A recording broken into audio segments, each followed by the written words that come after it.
It's back in spring 2022. I'm 22 years old. I'm in my apartment and I'm locked away in my bedroom. I'm on my computer watching something that I should not be watching. I feel dirty, disgusting. I feel like a degenerate. I'm watching self-improvement videos. But worse than that, I'm procrastinating from something important that I should be doing right now. But I'm wasting time watching video after video after video. I'm watching videos on how to quit procrastinating, and I'm literally procrastinating whilst watching them. I've procrastinated for so long that the time goes 11 a.m., 12 o'clock, 1 p.m. It's literally time for the next meal of the day.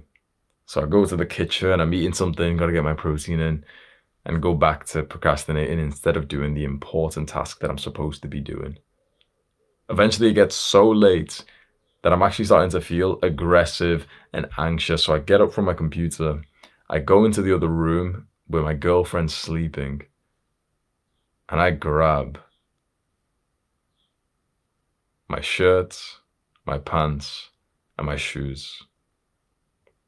15 minutes later, I'm red-faced, I'm sweating, and I'm panting. I'm doing squats in the gym. And I'm thinking to myself, why did I procrastinate this all day? I should have hit this workout at like 9 a.m., but here I am, hours and hours later. And so I'm going to make this the best workout possible. Squats, leg press, sprints, pushing super, super hard. In the end, it ends up being a mediocre workout at best.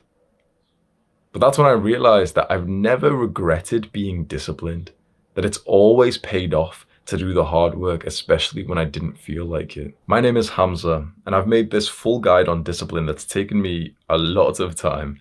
And I want to take you from being more of like a normal average person who isn't very disciplined, who misses a lot of workouts, who doesn't do their studying or their work on time. And sometimes you do get bursts of motivation to go to the gym or to do work, but it's so infrequent that it starts to sacrifice your life and your goals. And so I want to make that way more consistent for you. I've spent the last 1.5 weeks putting together this full guide. It's taken me over 40 hours. I've read an entire book. I've read Discipline is Destiny by Ryan Holiday, which is a really good book.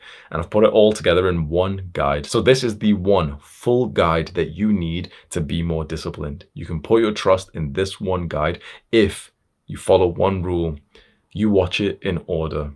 I've racked my brain to think, okay, what are the specific steps in order that you would need to know? So it's very important that you don't click around and jump around. I'm not saying that you need to watch this entire video to bump up the YouTube algorithm or anything. It's just if you're going to spend 10 minutes today, 20 minutes tomorrow watching this video, just simply watch it in order. And I promise you that by the end of this video, if you put in the work and you followed the actionable steps that I've laid out for you, you will become a disciplined young man. Here is your first actionable step of this guide.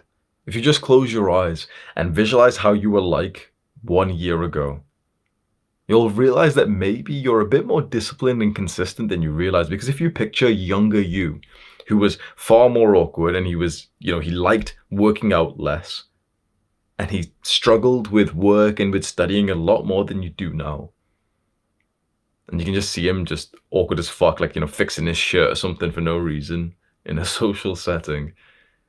You can open your eyes. You've made more progress than you realize. Naturally, when you get onto self-improvement and the fact that you found this video, chances are you're already on a fantastic trajectory to improve your life, which is awesome. Now, what we just need to do is give you a real protocol, a step-by-step guide to take that to the next level. Step 0, understanding discipline. Before we begin in making you more disciplined, we have to actually understand it. And I guarantee you don't even know what discipline actually is, because a lot of people think discipline is going to the gym. A lot of people think discipline is doing hard work. It's not. Discipline is not doing something that's hard. It's doing something that you specifically didn't feel like doing. So we need to explain 3 concepts, which you're going to find really interesting, because there's motivation, there's discipline, and there's willpower. You need to know the difference between these 3, and most people don't even know this. Motivation is desire. It is craving. It is when you want to do something. Discipline is persisting. It's doing something that you aren't motivated for. It's doing the hard work, especially when you didn't feel like it. And willpower is resisting. It's not doing something even when you feel like it. So I'm motivated for the gym means I want to go to the gym. I use discipline to go to the gym means I didn't feel like going to the gym, but I went anyway.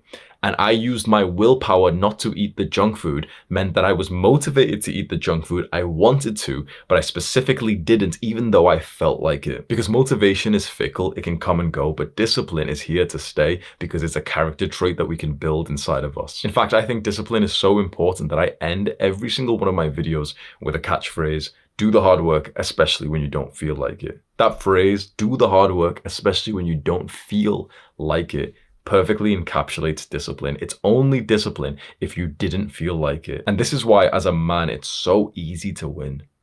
99% of men are just chasing instant gratification because it's so easy to fall down. They want the fast results in their business, so they're not willing to wait or to sacrifice or to set up something for the long term.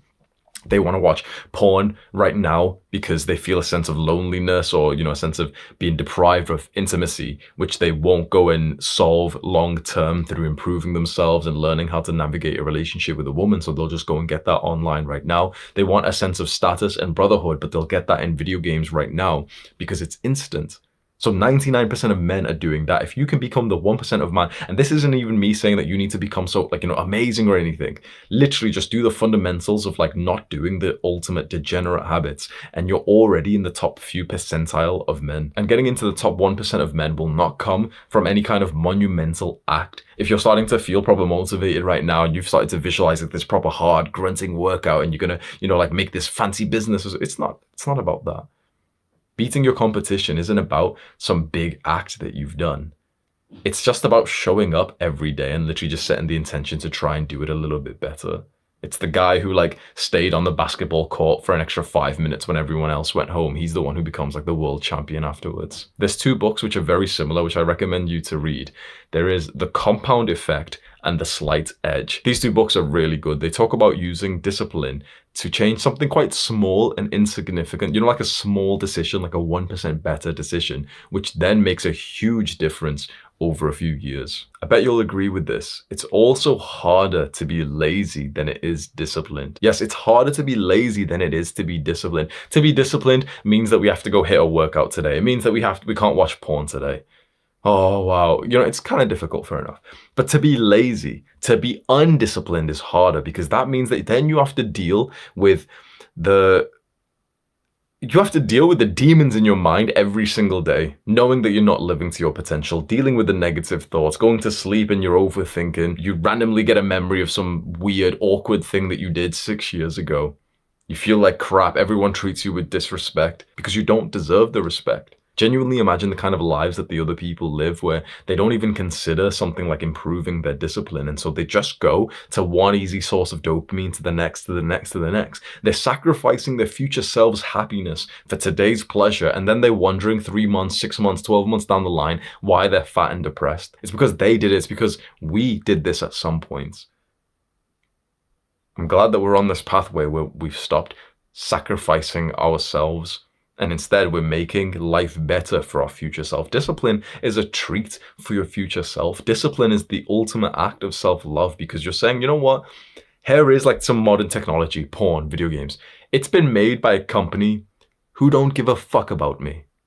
If I killed myself today, this porn company wouldn't give a fuck.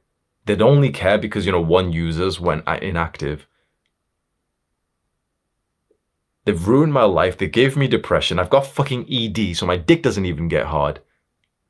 How is this nice for me? But if I quit watching porn today, my future self is going to be recovering slowly and slowly and slowly.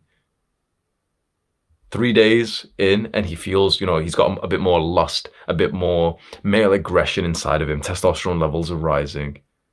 2 months without porn and you start to feel very healthy towards women and you can actually speak to them. A year without porn and you stop getting those flashes of dirty thoughts, of dirty images and videos that you remember.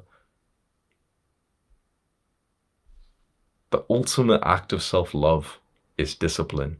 In the long run, it's much more painful to be undisciplined. And there's a quote that I like: nobody who has given themselves over to excess is having a good time. Here is an actionable step I want you to do, and it's kind of mean. I want you to go onto YouTube right now, maybe open up a new tab, and I want you to search for this name, Nick Ocado, Nikocado. Nick Ocado, go find his YouTube channel. He is a morbidly obese man who made a YouTube channel of him eating a lot of food, and it gets a lot of views. And he's become like obese. This man deserves to die early. Now, I know that a lot of people watching this will just get panicked and think, wait, he said something that's really bad. We've been told never to speak like that. This isn't my opinion. This isn't like my viewpoint. I don't want him to die, but he deserves to. He deserves to feel this obliterating pain in his heart until he ceases to exist, this chokeness in his throat. He deserves to feel it. I know this sounds horrible, but there's something that you must understand right here, right now, if you want to live a good life. You deserve the consequences of your actions. This is worth for you to really meditate on, to write down right now, to stick it up on your wall, to write it and set it as your phone wallpaper. I deserve the consequences of my actions. So why don't you just make it so that you deserve what you want? Some people deserve to be obese, sick, and close to death, whilst others deserve to have a six-pack, to have high testosterone, to have a wonderful relationship. Others deserve to make a lot of money. Others deserve to be depressed and suicidal. Because it all comes down to the acts that we're willing to partake in. And so if you're willing to, for example, like this young man is, eat and eat and eat and eat, you deserve the consequences of that. Now, of course, some shallow breather might be watching this and think, oh, well, so do you deserve to be hit by a bus? Barring extreme circumstances, let's use our brains here. Extreme circumstances, extreme accidents are different. If you're literally, you've done everything right, you're just walking on the pathway and a car, there's a freak accident and like a brick gets thrown up into the air or a car swerves into you even though you were on the pathway, that's a bit different. Likewise, if you're just like, just minding your own business in a shop and someone just hits you out of nowhere, that's different.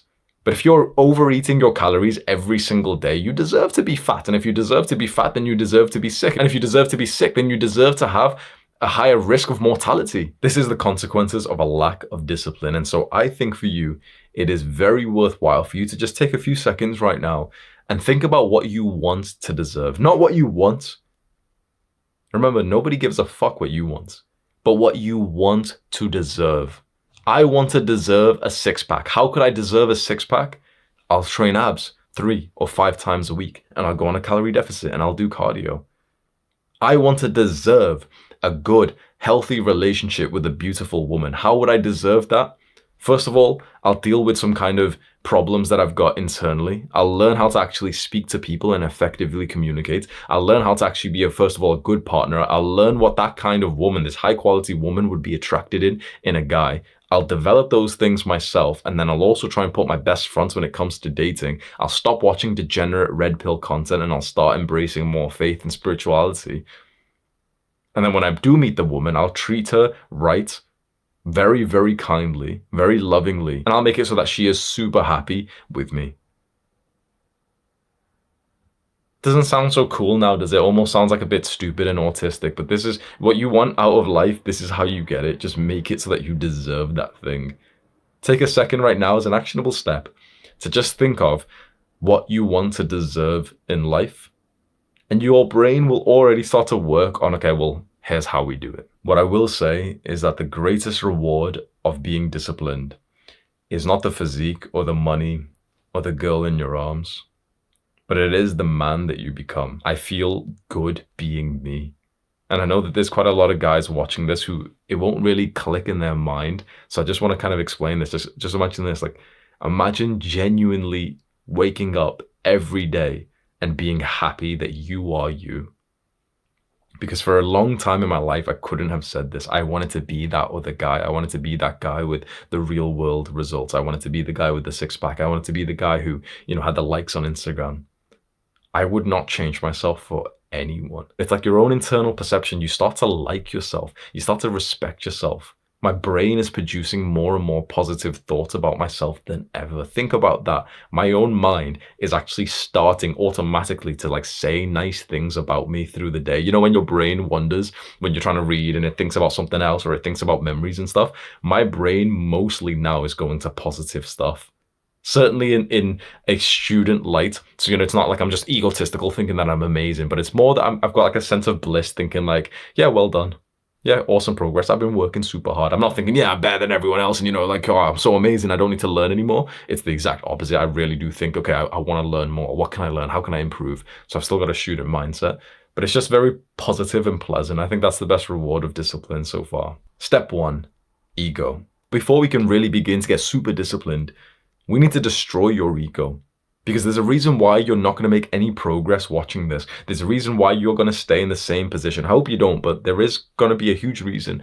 And it's purely ego. It's ego because you think you're too good for what it will take to improve your discipline. I guarantee you do. You're thinking right now, oh, no, it's been made apparent in your mind right now. I guarantee when I tell you the real way to increase your discipline, you're going to think it's beneath you. And when you think that, you won't make any progress. You need to have an absolute, like, you remember the gaming term, like noob? You need to have like a noob's mindset to discipline. Because most guys don't do this. The real way to be disciplined is not like David Goggins. It's not doing this big, ridiculous run. You know, he's decades into this, so that's different. But it's not like doing this big, ridiculous run or this 8-hour workout, you know, the super long workout with loads of sets. It's not like doing all these weird things.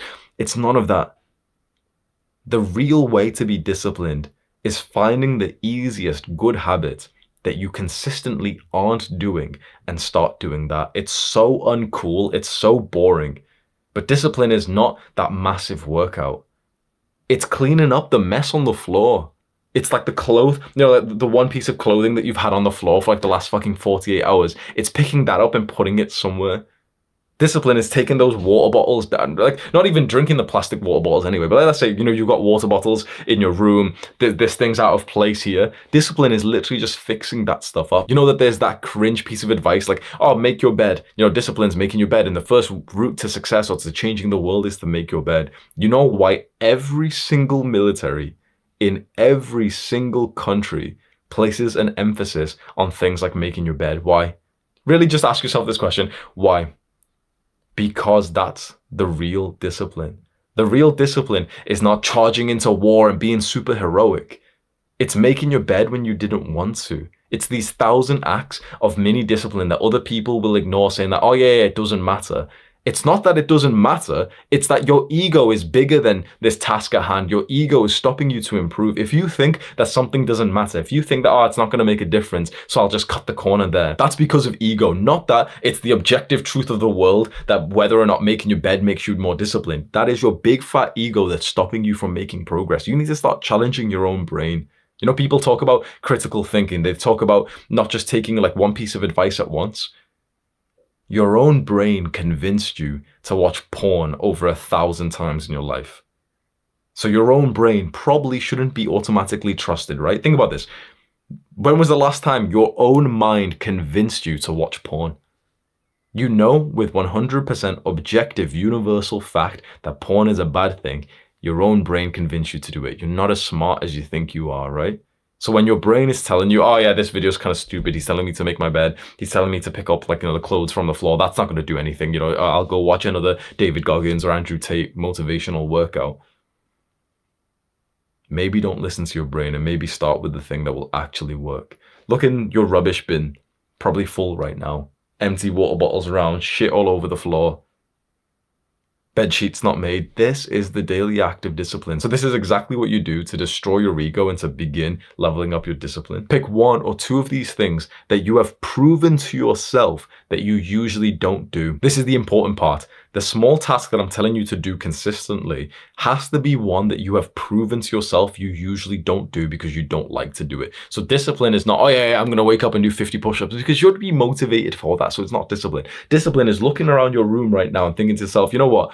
I've always got clothes on the floor, so clearly I'm not disciplined enough to clean that up. That's going to be my new discipline, like activity. Specifically, when you start to do that activity, you need to know that every single time you do it, you're not going to want to do it. It's going to feel annoying. There's going to be some kind of like BS cope in your mind, whether it says, oh, well, I'll do it later. Or I don't need to do this anyway. Discipline's stupid anyway. Or this isn't even discipline. There's going to be some kind of cope, right? Because that's the whole point. You're not motivated to do it.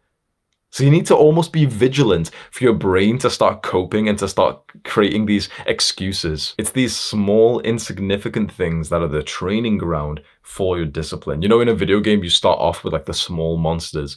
A lot of us in real life, we start off and it's like we want to kill the dragon right now, but we can't. Because to get up to the dragon in a video game, what do you have to do? You have to kill like 10,000 cows, right? You have to go kill the cows, then you level up to the little goblins, then you level up to the zombies, then the security guards, then you level up to like the little demon, then the big demon, then you level up to like the hellhound. You have to start off by killing the level 2 cows. This right here, when you look around you, this is like the training ground, like the place that we get XP in the skill of discipline. You can never think that you're above these things. You can never think that. You can never think that you'll reserve your discipline for the big dragon when you're like level 7 right now and you need to still keep working on these small things. It's very important that you destroy your ego and you really start to say to yourself, you know what?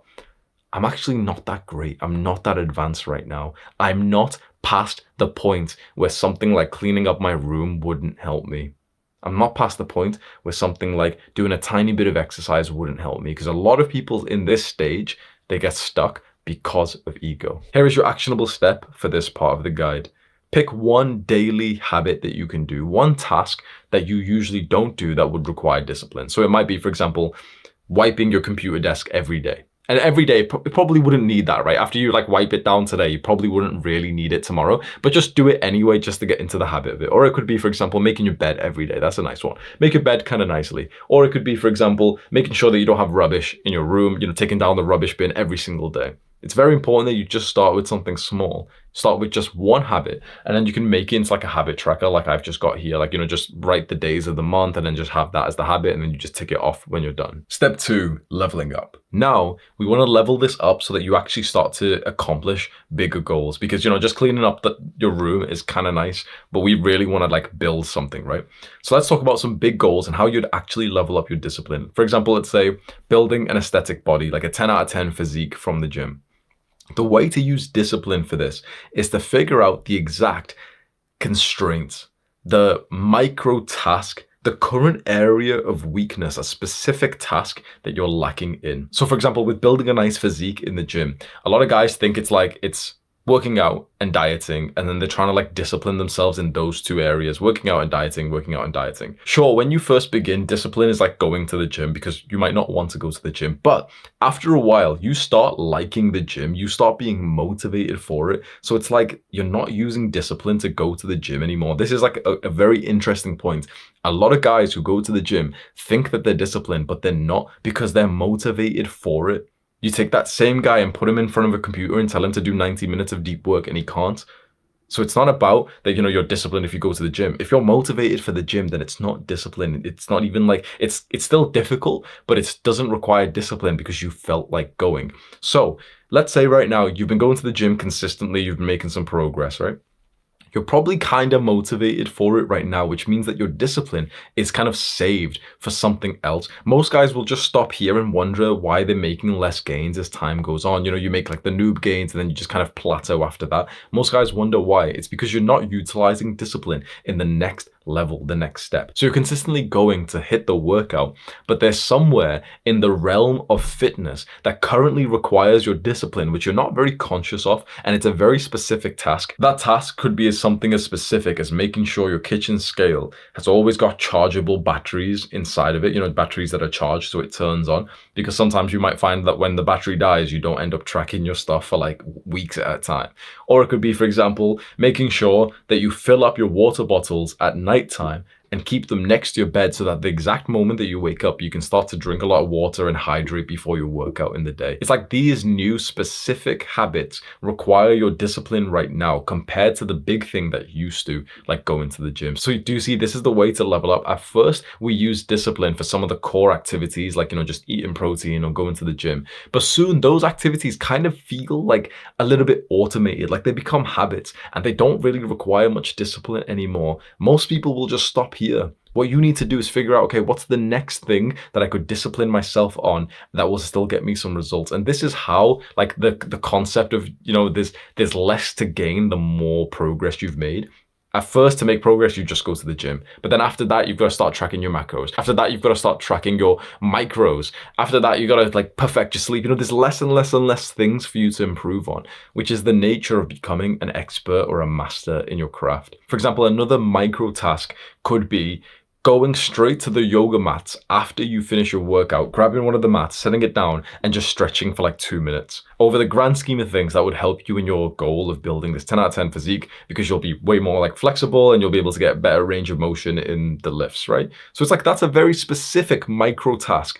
That is the thing that would need discipline. The exact moment when you finish your workout, but you stay, even though you don't want to, even though you don't feel like it, you stay to stretch for a couple of minutes. That's where you need discipline right now. It's these small micro tasks, these little pockets of potential that you're leaving on the table because you're only focusing on the basics. These things seem insignificant right now, don't they?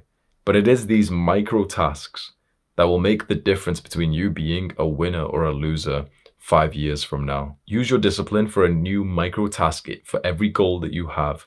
And in some time, that micro task will become a habit too. So for example, right now, it would require discipline for you to stretch after you work out. So like when you finish a workout, you don't feel motivated to stretch. You're making all these excuses, but then you say to yourself, no, I know that discipline means that I'm going to have all these excuses. I'm just going to like turn my brain off and just go and stretch for a few minutes. After maybe a couple of weeks, this will become a habit and you might even start to enjoy it. So you might finish the workout and just be used to going to stretch. At that point, you're no longer using discipline. So it's time to find the next micro task after that to continuously keep making progress in this goal. Here is your actionable step for this part of the guide. Figure out a specific micro task that needs discipline that would get you some kind of progress in a goal of yours, and add it up to your habit tracker. And if I was you, get the habit tracker and stick it up on the wall. This isn't just for the video, by the way. This has literally been on my wall for about a week now. And if you know me for a while from my videos, I always, should I just show you quickly? I always have stuff over my wall.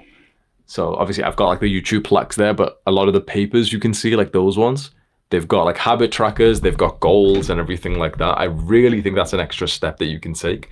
Just have a habit tracker. If you make one right now, stick it up, add in the daily little discipline that we had from the last time, maybe clean up your room, and then also add some goal specific ones. So let's say you've got 3 goals. For fitness, the specific task could be, okay, stretch for 1 minute at the end of the workout.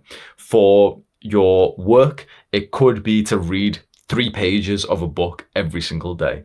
Or it could be, for example, to meditate or something. And then let's say for relationships, it could be to just hug your mum first thing in the morning as soon as you see her.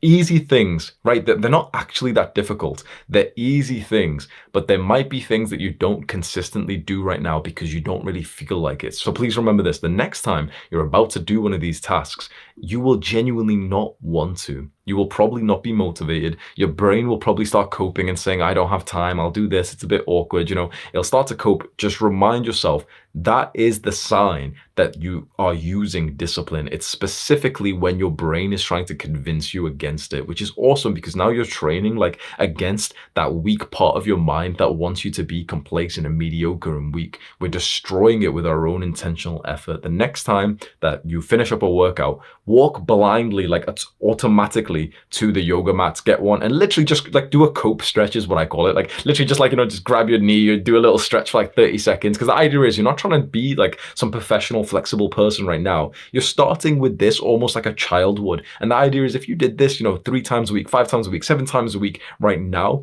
for the next year, 5 years, bro, in 5 years time, you're going to be like the most flexible person. You'll be able to do all like the weird shit, and like, that would genuinely help you. You would genuinely unlock your body and be able to like just work and move so much better. And the same with, for example, 30 seconds of meditation today. You don't feel like it, it's kind of boring and it drags on a little bit, but you start with 30 seconds or a minute today and you keep doing it, even though you don't feel like doing it, for an entire year.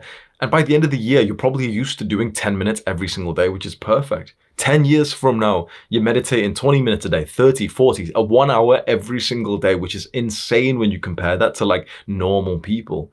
This is how you get ahead in life. It is always these small micro pockets. This is how you end up having like a relationship with your parents so much better than everyone else our age. You know, everyone's so individual and so like so against family, like almost no one's family orientated these days. When you're the guy who simply all you do is discipline yourself to just hug your parents every single time you see, like, you know, every morning when you see your parents, if you live with them. I always hug my mother. Like, it's not hard to do. It's just that often you don't really feel like it. You know, your brain tries to convince you that it's awkward or something.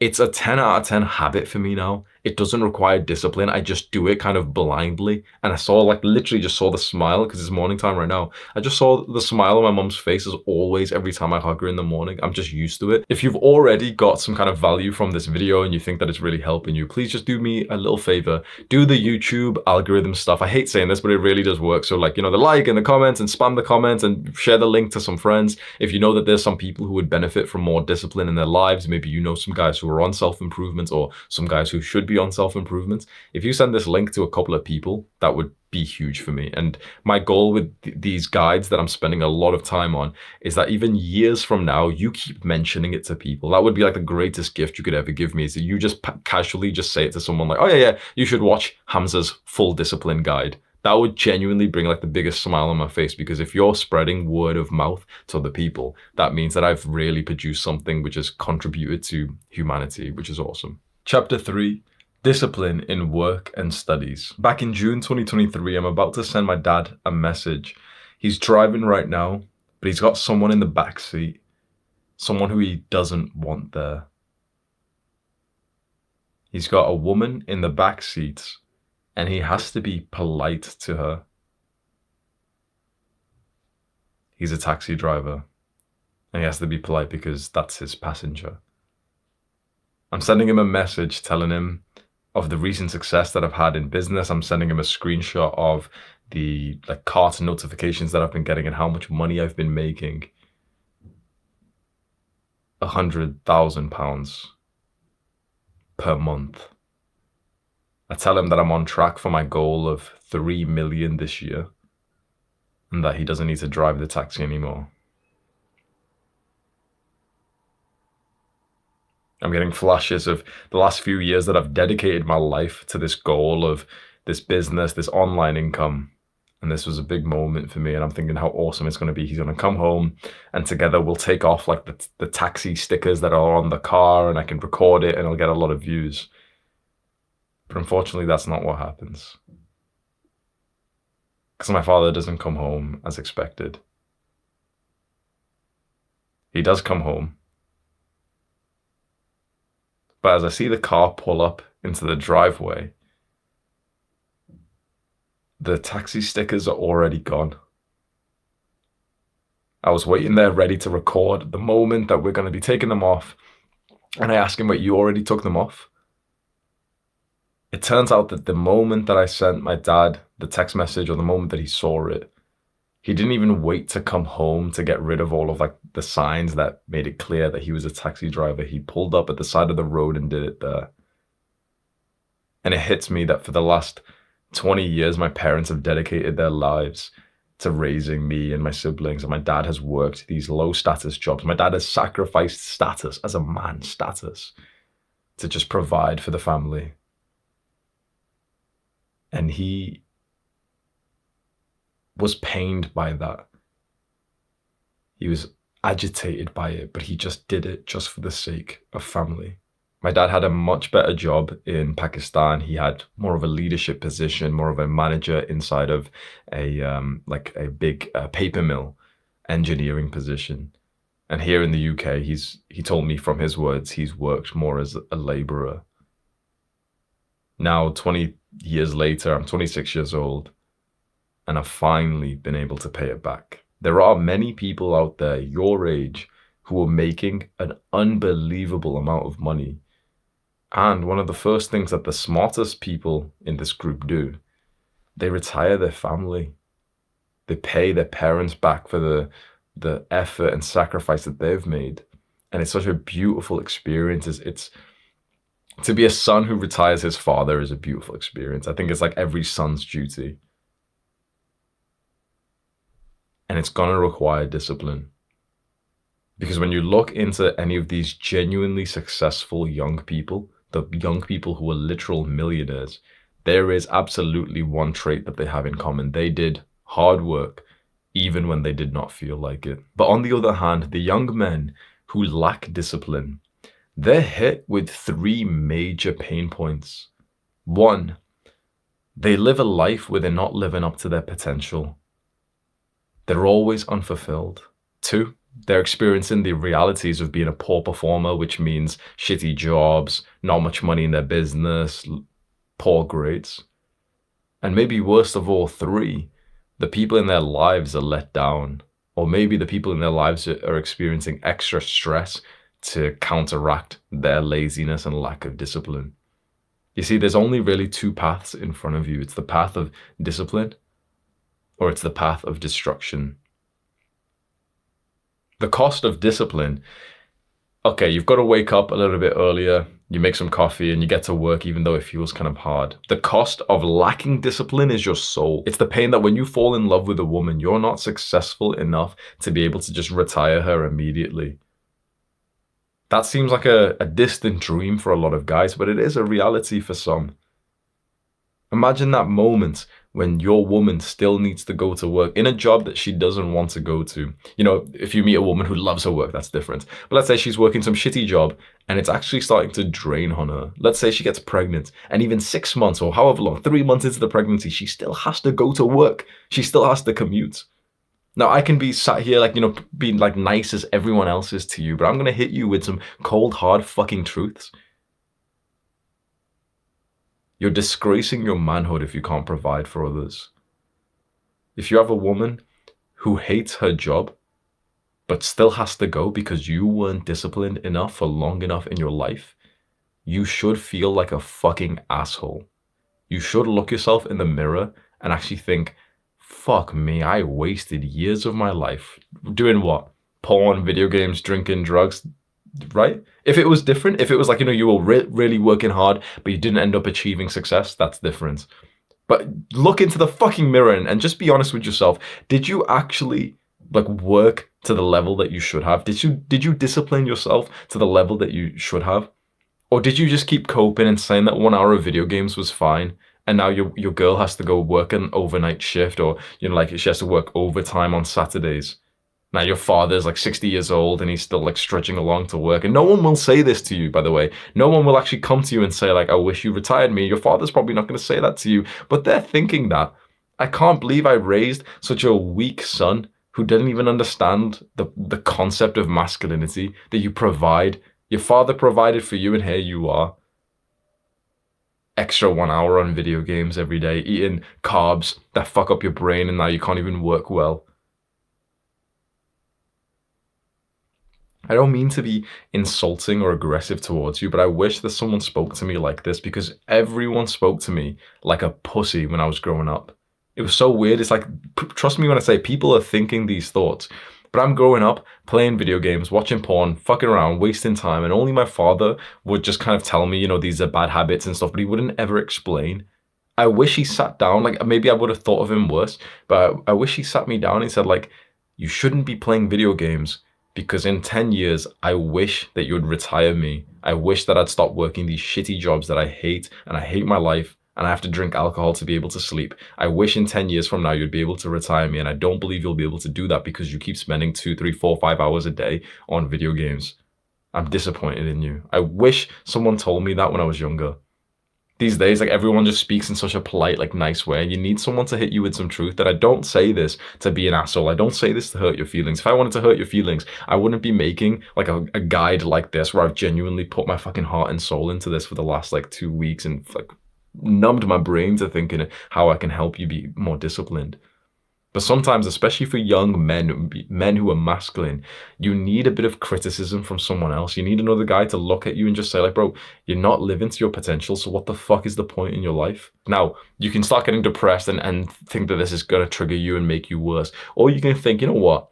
It is shameful. It is absolutely shameful for me to be like a leech on my family when I'm a young man. I'm 18 years old. I'm 20 years old. I can work harder, I can figure it out, and I don't have to retire them right now because that would be unreasonable. But I could surely retire my parents after 10 years from now if I set that as the plan, right? That's not so like super unrealistic. I'll give you a random tip. When we talk about retiring parents, people don't really explain it. There's two ways that you retire your parents. One is that you make like an absolute boatload of money and you just essentially transfer them the money, like a huge amount, like let's say $1 million, and they get to live off that forever. That they don't have to think about anything else. That's very unrealistic because that means that you've probably got 10 million or 50 million in the bank account and you can give them that much. So not many guys will do that. But the other one is that you're making a really good amount of money every month. Like for example, your business is making 8,000 or 10,000 a month, which is really high, but it's possible. And then from that, you give them more than what they need to be able to pay off all the bills. So for example, you give your parents like $4,000 a month, which means that suddenly they don't even need to work anymore. Let's say like your mother right now, like how much does she make? $2,000 a month, probably less for most of the people watching this right now, probably way less, right? So if you were making $5,000 a month in your business and you were able to give your mother 1.5K or 2K, suddenly all of her time is freed. She doesn't need to work the shitty job that she hates. And it's like, this is a very strong point for people because this is when the leashes, the chains of finance get broken off and they can discover who they really are and what they really want to do with their lives. And it turns out, you know, people still want to work and be productive and do something. Your mother's been working this shit job that she hates. Now it turns out that she actually wants to go and volunteer at this charity because like one of her, like some friends or something is there, or there's like a cafe that she really likes and she'd love to work there part-time. So she's still bringing in a bit of income, but she like really enjoys it a lot more. It's not as stressful. It's closer to home. She doesn't have to commute. And you've just gave her the genuine gift of life for $2,000 a month. Not bad. You should not be hearing this and start to self-destruct, because there are quite a lot of sensitive young people who are hearing this and they're just going to start getting really, really stressed out and stuff. That's not going to help you. Don't just start getting emotional at this. Start getting logical towards this. Start thinking to yourself, you know what? Emotions aren't going to help me. Logic, power, strength will. Discipline will. What's going to help you is the fact that barely 1% of young men are interested in things like this. Like if you really just imagine yourself right now, if you view yourself in third person, you're sat here watching a guide on discipline. Now, if you imagine the people you grew up with, what are they doing right now? One of them is genuinely edging his dick right now. You know it. The other one is literally like he's still lying in bed right now. The other one is watching some bullshit TV or something. The other one is just, playing on his little Xbox with his little stubby fingers or something. He's got like little, like oily fingers from like the little disgusting junk food he's been eating whilst playing the game. The other one is working some like shit job that he hates, but he's spending all the money on like some card that gives him a level of validation. So maybe he can get some stinky hole from when he goes to the club. That's your competition. You're telling me you can't beat those guys. Your competition is literally guys who don't even exercise. Your competition is guys who genuinely have never even heard of the concept of like meditating. That's your competition, bro. It's not that hard. To beat 99% of guys, all you've got to do is about 10 push-ups and 30 seconds of meditation today. That's it. Then, to beat the 1% is ruthlessly hard because guys in the 1% are actually doing bits. They've already watched this guide. They're already meditating for the last year. They've all got six packs. They all understand all these like concepts and frames and mindsets. Now it gets hard. But to beat 99% of guys, bro, and to get to like the equivalent of that might be 1 or 2 or 5K in business. It's like just do some stuff consistently for like 2 months and ask for advice. And just maybe get someone who's more experienced than you to help you and to give you some kind of direction, and just do it for about an hour a day for like 2 months, 3 months. When you go down this path of discipline, what you'll realize is you'll start to get this weird, peaceful, blissful experience, which kind of like, it reminds you, it shows you, the concept of your potential. You always heard this in school and Instagram little quotes, live to your potential, do your potential, your potential, your potential.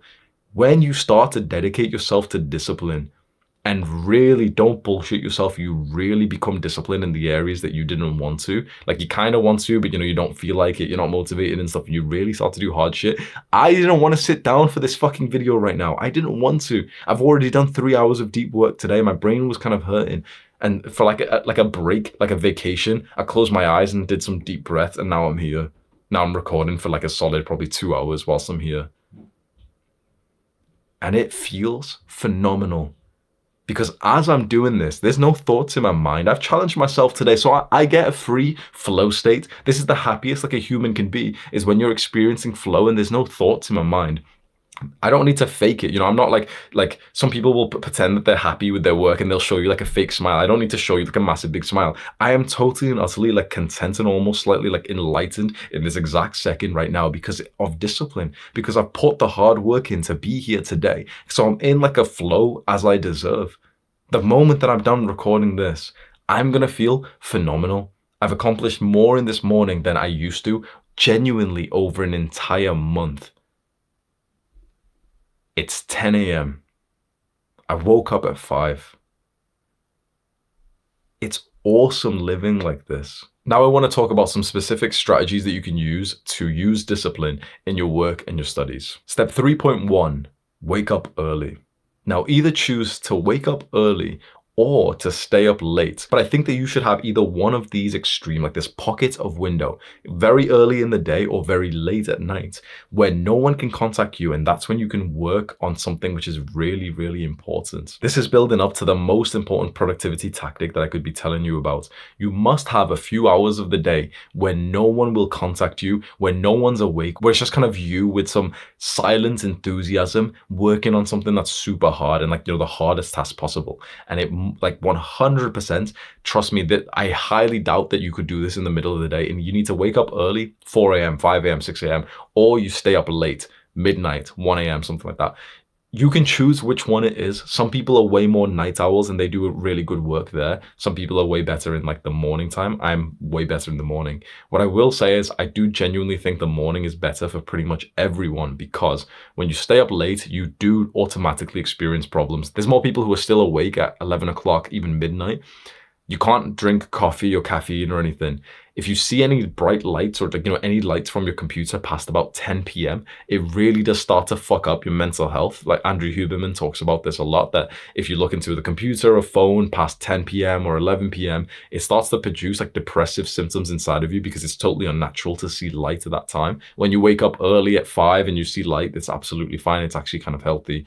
So I heavily prefer morning time. But if, for example, I was someone who genuinely could not wake up early, but I feel fantastic at 11 or midnight or 1 a.m., I would still do that. I would be pushing that and literally like be up at a time where everyone else is asleep, where you don't reply to any messages so that you can do the hardest task possible. I do my absolute best work as early as possible in the day. So right now I wake up at 5 and my deep work task is between 5 and 8 a.m. So in cases you want to copy me or you want to take any of my ideas, here's my current exact routine.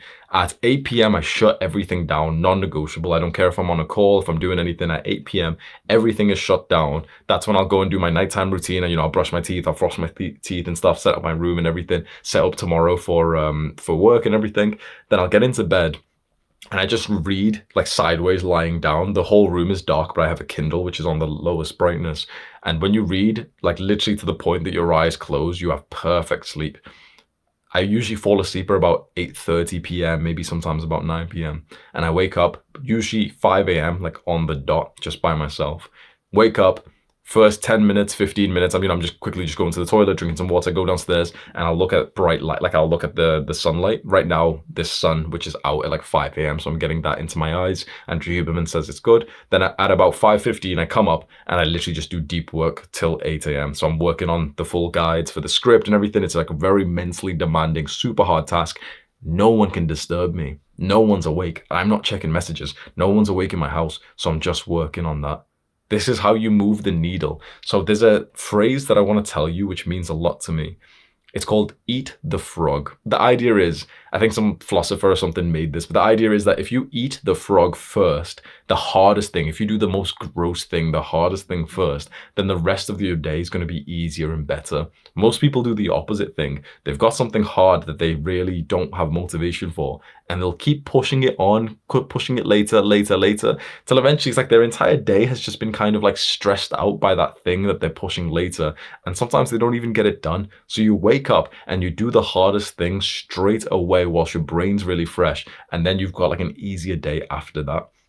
So when I wake up, I focus entirely on these full guides because that's like my main thing. That's like the hardest thing I could possibly be doing. And I'll just be scripting the video. I'll be researching it. I'll be editing my script and everything. And then I record the full guide as well. This is the real me time. This is when I wake up, no one can bother me, and I can focus on dedicating myself to my craft. And I really think that I'm moving things along. And so you can copy this. So the first thing you've got to do is figure out, are you going to be a morning person or a nighttime person? I really think you need to be one. And I think the more extreme that you can push the time, the better. If you can wake up at like 4 a.m. or 5 a.m. and then start to adjust, the rest of your life to it, the sleep schedule and everything to it, fantastic. If you can stay up 1 a.m. or 2 a.m. and you can really, really get good work done and you're not coping and you don't get distracted and no one's messaging you and you can stay awake at that time, then do that. You should have one of these pockets. The next thing is, and this is the actionable step, figure out what your eat the frog task is. What is the single greatest, hardest, highest leverage task for your work or your studies? For a YouTuber, for example, it's not, changing the channel banner. It's not like commenting on videos. It's simply just like recording the video and maybe scripting the video. That's like the hardest, highest leverage thing out there for a YouTuber. So this is what I do in that first pocket of the day. If you're a nighttime person, then you do this right at the end.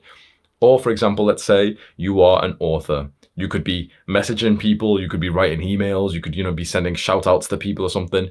But the hardest task, the eat the frog of an author, what do you think it is? Literally just writing words down on a page. That's the hardest task. So if you're an author, you'd wake up and you'd do that as fast as possible, or you'd stay up late and you do that. You get the drift. The point is that there's a certain task for your work and for your studies that is super high leverage, but it's really hard. And that's the thing that you should be doing in these like pockets of time. If you're a student, for example, you might think that, oh yeah, mine is studying, for example. Needs to be way more specific. It can't just be studying, because then it's like, you'll just cope, right? Because you won't have a plan. It needs to be a specific task, as specific as, for example, practicing the exam questions. So you've got an upcoming exam, you've got like a list of all the questions that they've had over the last 5 years. At 5 a.m. you wake up and you practice the exam questions for 90 minutes. That is a good deep work task right there. Alex Hormozi is a entrepreneur, like a YouTuber who's got a bunch of subscribers.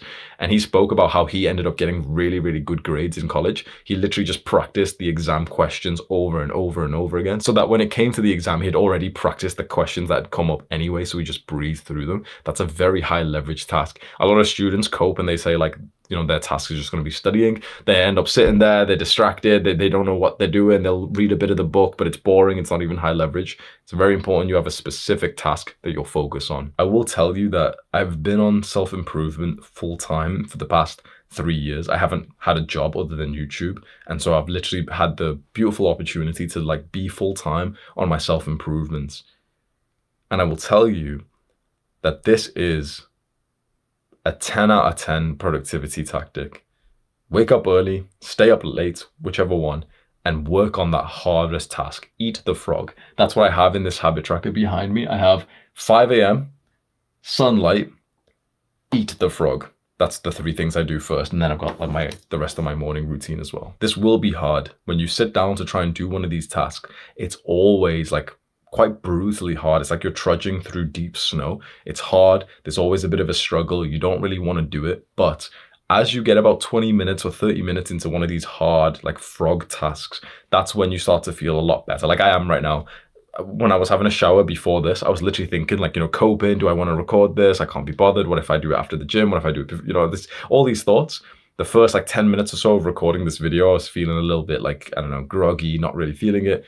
Now it's fine. You've just got to fight the struggle that will inevitably arise with a task like this hard. And this is really, I'm going to be honest, this is where the success is built. Because you see how hard, you can imagine how hard this is. I'm telling you to either wake up early or to stay up late, which means that you've got to kind of dedicate your life around this. And then I'm telling you to work on the super hardest task possible, the highest leverage task. Everyone else is doing the exact opposite. Everyone else is spending their time doing like the pointless tasks, which aren't so important, and the hard, really important task, they're pushing that off till like, till the later of the day, till they're tired and it's less of a priority and they're doing other things first. They're going to the gym first. This is how you get ahead of everyone else.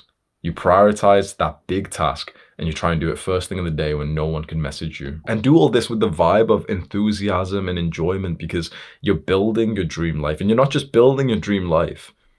This is the dream life. When you imagined your dream life and you thought of, the life that you wanted to live, oftentimes we've been influenced and brainwashed by media, by school, by, like people that we know and influencers, and even like the red pill, like based guys have influenced us to think that we need this Bugatti or this apartment or, like be a high value man and stuff. When you take all that bullshit aside, when you really think about your dream life, in some way, you probably did think about the fact that you'd be working hard on some kind of project that meant a lot to you. Because if you think that, the dream life is you just kind of retiring and having enough money, I have to say you're quite immature and foolish. Not in a insulting way, it's just because you haven't experienced life. Anyone who's experienced life, especially as a man, knows if once you make a fuck ton of money and you can pretty much retire, you don't, because it's boring as fuck. You need some kind of purpose, fulfillment, right? So it's like this already was going to be the dream life for us, and we can have it today. We can have something that we can work hard on that contributes to humanity, that also gets us to the point that we can start to provide for our families. A year or so ago, I remember being on Instagram, and there was an Instagram reel of like a basketball player who was like saying this like motivational quote, and he said, "Those days where you wake up early and you work hard, those days when you stay up late and you work hard, those are actually the dream." Which is super, like, I remember watching that thinking that's actually so true. My Instagram's, I don't know if my Instagram's linked in the description. You can follow me if you want. I don't even post on it, but, and it's very true. The dream is not the subscribers. It's not the car. It's not the number in your bank account. It's just working on something that actually means a lot to you. If you disagree right now, you might be working on the wrong thing. You might be, for example, either being forced, or you're maybe forcing yourself to work on something that you don't actually care about. You're only doing it for the external validation, the results. This is why it's very important to slow down for a second. And, your response to everything I've been saying here, if it seems kind of depressive of like, oh man, I've got to work hard on this task, it's going to be shit and stuff, but, maybe I'll eventually make money. It's probably the wrong thing for you.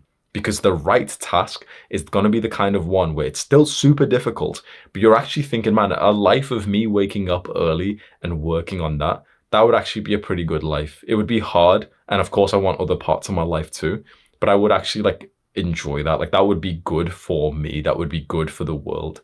Oftentimes, many young men, they choose the work, they choose the studies, which they don't actually feel intrinsically motivated or internally pulled towards. Rather than you just choose whatever your latest red pill influencer has been telling you. What I highly suggest, if you're relating to this right now, close off everything for a little while and just kind of, don't use your phone just for a few minutes, and just kind of sit silently and just ask yourself, like, what do you really want? And question that, and maybe journal it and think to yourself, okay, where have these desires formed into my mind? Why do I want to be rich? And just, it sounds like a stupid question, but ask it. And you won't want to write it down. I guarantee you'll be too much of a pussy to admit this, but you'll say that you want to be rich just because Andrew Tate talked about being rich. That's it. That was the only reason why. If he didn't, and if other people didn't, the concept of being rich might have never formed in your mind, because that wasn't what your purpose was supposed to be as a man. You hear so much about purpose. None of these guys online know about purpose. Purpose isn't about becoming this successful, high-level man who wears a fucking shirt, pretends he's Andrew Tate, does the fucking sign, and then smokes a cigar. That's not purpose. Purpose is detaching away from everything, being in solitude, or with some good men, which you probably have not even met just yet. Being in complete solitude and really investigating the reason for why you fucking exist. And it will probably not be related to anything that you see these guys showing you, these male role models showing you, this life of hedonistic, this materialistic degenerates showing you that, oh, here I am in Dubai and, I'm sleeping with lots of girls. But, if a woman sleeps around, then she's a hoe, but I can sleep around. She's damaged if she sleeps around, but I can damage her. Buy my course. Hustlers University, people are fucking doing this shit online. The more you watch that kind of content, or content in general, the more that your brain and your heart will be polluted with weird new desires that weren't ever your own. You must spend some time away from everything and detach and slow down. And slowly you'll start to figure out what you really want. But you're a bitch. So what you really want isn't as cool as what Andrew Tate wants. And you'll prioritize his desire into your own heart and mind instead of your own. When you hear about this concept of purpose, it's all about finding out what is internally right for you. And so many young men have given up their purpose to just go follow the desire of the latest celebrity. It's a very shameful way to live. Perhaps I should have said this before. Before you even wake up early, before, we try and figure out this frog task for you, the eat the frog, we have to make sure that you're on the right track to begin with. This will come from making sure that there's no desires that are external. There's no influence by these other people, these creators, this validation seeking that you get from Instagram. It's awesome, for example, to go build your body. It's awesome to go to the gym and train hard. But if you're training hard to get the Instagram likes, it's probably not a good thing. If you're training hard to get more likes on Tinder, like I was for a very long time, it's probably not a good thing. If you detach away from all of that and you pretend like none of that exists and you are just here empty in this room for a few minutes, you'll start to really question things, and you'll be so scared of doing that because you were on the path to gain validation from other people as you started to fulfill someone else's desires. The truth is their validation's fucking useless. So it's valuable for you as an extra actionable step for this video that's unplanned to spend maybe 10 minutes, maybe 5 minutes, maybe preferably a couple of days. Zero technology, zero words spoken from your mouth to anyone else. Pen, piece of paper, sit there, look at your wall, talk out loud, and ask yourself questions of why do I desire? Where did this come from? No. I know that Andrew Tate made a good reason, but where did it come from? It came from a Tate podcast. Oh, it came from a Red Pill podcast. Yep, I was watching another one of those useless podcasts where the angry men come on and they shout at the women for being hoes, and then the same men talk to those women afterwards and try and sleep with them. That's where my desire came from, and that's where I'm dedicating my life to. When you say it out loud like that, you feel like a fucking idiot, don't you? Instead, your desires should form from the inside, and this should be related to your soul's purpose here on earth. This is how you get into spirituality. I'm very new to this myself, but I think that this is the better way. This is the only way to live. Otherwise, you're just wasting your life. Because we know that achieving these external things, we know that doesn't lead to happiness or fulfillment. We know this, right? You don't even need me to question this. We know for a fact that when you get the house or the car, that every rich guy says this, when you buy the house or the car, it's like nothing. Go and look at a video. Iman moved into his place in Dubai. Look at his face when he explains. He's bored. Tate buys the new car and he's super happy driving it, and then watch how he talks about it the next time. It's it's boring. When you get these little materialistic toys, it's boring. It doesn't add anything to your life. And imagine sacrificing a year of your life for that little fucking smile as you're driving this car that you've wasted a year of your life. You haven't hugged one of your family members for a while. Instead, very important, detach, figure out your real purpose, figure out your real desires. I know that this is going off topic here. I should mention this almost every video because there's no point in living if you're on someone else's trajectory. There's a few quotes that I really like. Days are made of mornings and lives are made of days. Win the morning, win at life. I really think that's the case. If you start your day with an awesome morning routine, hard work, this specific task that means a lot to you, which is super hard to do, and you just do it to the best that you can, not expecting it to be perfect, struggling with it, losing your attention, but just, sticking to it, doing it anyway, waking up early every single day, doing that. You're starting each day perfect. That usually translates into a way better day than, waking up late or anything. And your whole life is just made up of these days. So it sounds weird, but the way to live a good life is just to have a good morning routine. There's a lot of power in that. So an actionable step for you right now is to add on to your habit tracker, something like either wake up early or eat the frog. I've just wrote eat the frog. Oh, I've got both. I've got 5 a.m. and I've got eat the frog. And this way, you're going to hold yourself accountable. And if you stuck this up on your wall, it's very obvious. You can't escape it. So that's why I love sticking up the papers like this on my wall. This is the route to self-mastery. It's allocating time to the hardest task you could possibly be doing. And usually that means waking up early, which is such a blissful experience. And I'm actually excited for you, if you haven't already, to get into this. Step 3.2, excellence in all areas. If you're okay with dust piling up on your desk, then you'll be okay with tasks piling up in your to-do list.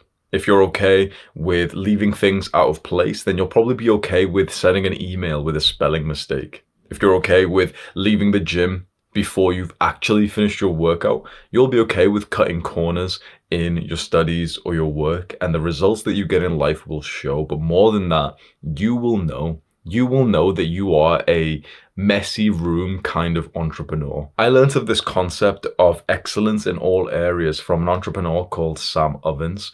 He has a YouTube channel. You can just go search for Sam Ovens, and he's recently made this platform, like this online community website called school.com. That's where I host my business as well.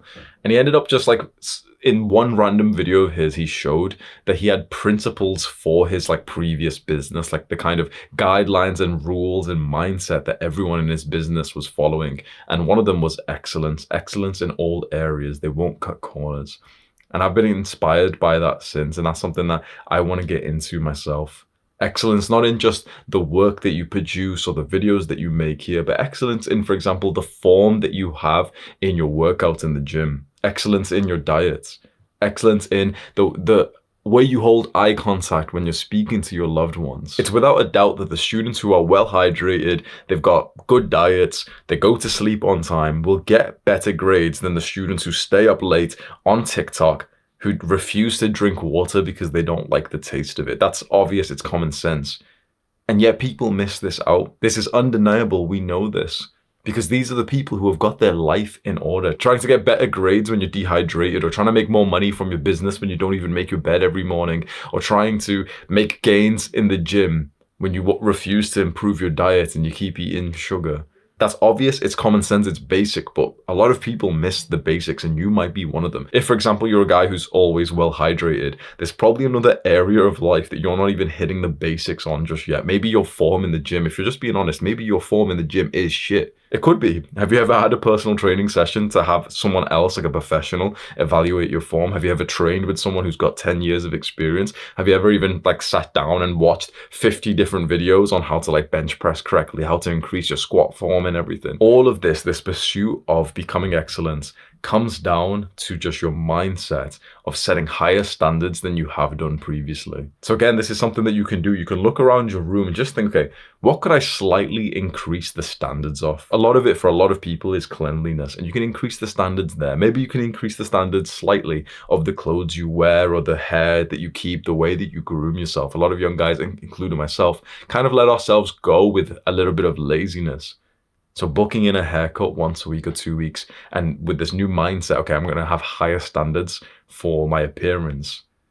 That will translate to higher standards in your work. Step 3.3, perfectionism is simply a lack of discipline. I spoke to a lot of people who suffer with perfectionism. They want it to be just right. They want to wait months or years to, do something that should take maybe a couple of days. And I speak to a lot of guys who want to become YouTubers. Maybe they've been inspired by seeing like my YouTube channel growth. And they always ask me these bullshit questions. Should it be like this video or this one? How about this idea or this one or this one? They're just like literally just jumping around from idea to idea. And I always just ask, how many videos have you posted? And the most common answer that I get is 0. Here we have a young man who's overthinking to such a crazy level, thinking, wait, should his videos be like this or like this, like this? And he's made 0 videos. So he doesn't even understand. This is like a fat guy sat here saying, no, I won't go to the gym until I've got the perfect workout routine. How do you think you'll find the perfect workout routine? You go. So I always, every time I meet a perfectionist, I always relate them to a fat man. You're the exact same. It's just a lack of discipline. The fat guy who doesn't go to the gym because he doesn't know exactly what the perfect workout routine is going to be is the exact same as the little skinny fat nerd with the skinny neck who's saying that he won't make his YouTube video right now, who's saying that he won't produce this work right now, or he won't release it just yet because it's not good enough. It's not perfect. This just comes down to a lack of discipline. It comes down to arrogance and narcissism. There's a weird counterpoint here where we want you to have high standards, but we don't want it to be stupid. For example, your first video that you post onto YouTube is probably going to be trash. Now, if you're some professional guy, you're 30 years old and you can invest in a really high quality team and you're already a great speaker, then it's going to be different. But if, for example, you're a young guy and you don't have much experience, you're not really that great at speaking or anything, you don't have like a fantastic team or even a camera, you're just using your phone, your first video is gonna be kind of trash, and that's okay. But then having high standards would mean, okay, well, the next video I make, I'm gonna try and do one thing that's slightly better. Having high standards could mean, okay, I'm gonna make sure that in my videos, I don't waste that much time, because, you know, a lot of new YouTubers, they'll press record and they'll waste 20 seconds, 30 seconds just getting to it. This is the way to increase standards, but whilst destroying perfectionism. Just know that there'll always be more things that you can add into something. Always. There will always be more that you can add in. That isn't the skill. This is where perfectionists get stuck. They're always just trying to add more into something, think that they can make it better. How exactly do you use discipline to overcome perfectionism? You find a perfectionist buddy, kind of like an accountability partner, but another guy who also has these feelings of perfectionism, and you join together, because generally we have perfectionism in ourselves, but we can kind of rationally see for someone else, but, you know, perfectionists can't see it in themselves. They think that it's still not good enough. They think that it's not ready to be released. But if a perfectionist meets another perfectionist, they can kind of help each other in a weird way where they both relate to the feeling that they have, and they're able to convince each other well. And so your actionable step is to go down to the comments right now and go search for your own perfectionist/procrastination buddy. And if you really want to take action, then write your own comment, and then people can reply to you. Maybe you can put your Discord username so people can add you. You can say like, I'm looking for a perfectionist buddy. This is the thing that I think I've got perfectionist on. Or, you know, I procrastinate on this task because I keep expecting it to be perfect. If anyone's similar, here's my Discord, here's my email address or something. Everyone spamming in the comments will also help the algorithm pick up this video, so that's a win-win. If you're interested in all of the entrepreneur stuff I've just spoke about, like finding your dream business, and you want my advice with that, and you want to join like this online community, Adonis School is the place to be, and that's the top link in the description. Step 4, discipline in health and fitness. This is the most common place where young men can use discipline to improve their lives. Go to the gym and eat right, eat clean, even when you don't feel like it. It is really going to the gym and hitting workouts that is usually most young men's like first taste of discipline. It's first taste of feeling like quite masculine and, you know, doing something even though you don't feel like it, doing it even though it's hard, doing it especially because it is hard. And there's 4 major benefits to being disciplined when it comes to fitness. Number 1, it's the concept of hard times create strong men. You've probably heard of the cycle before. Hard times create strong men create good times create weak men create hard times. Wherever we are in the cycle right now, I mean, I think we know where we are. The hard times are pretty much here for a lot of countries, and it will get worse and worse. Like, we're talking potentially decades of like the dark ages. On the other hand, there might actually be the biggest sort of resurrection of good times as fast as possible that we've ever seen in history, because of technology, because of AI. Like, who knows where it's going to go right now? It does seem to be the case that we are like entering the hard times, which means that if you are a strong man, you will be able to ride this wave that we're going through. But weak men won't. Weak men are succumbing every single day to more of these addictions, whereas some men are getting stronger even though the times are getting harder. It's hard right now, like for example, I live in the UK.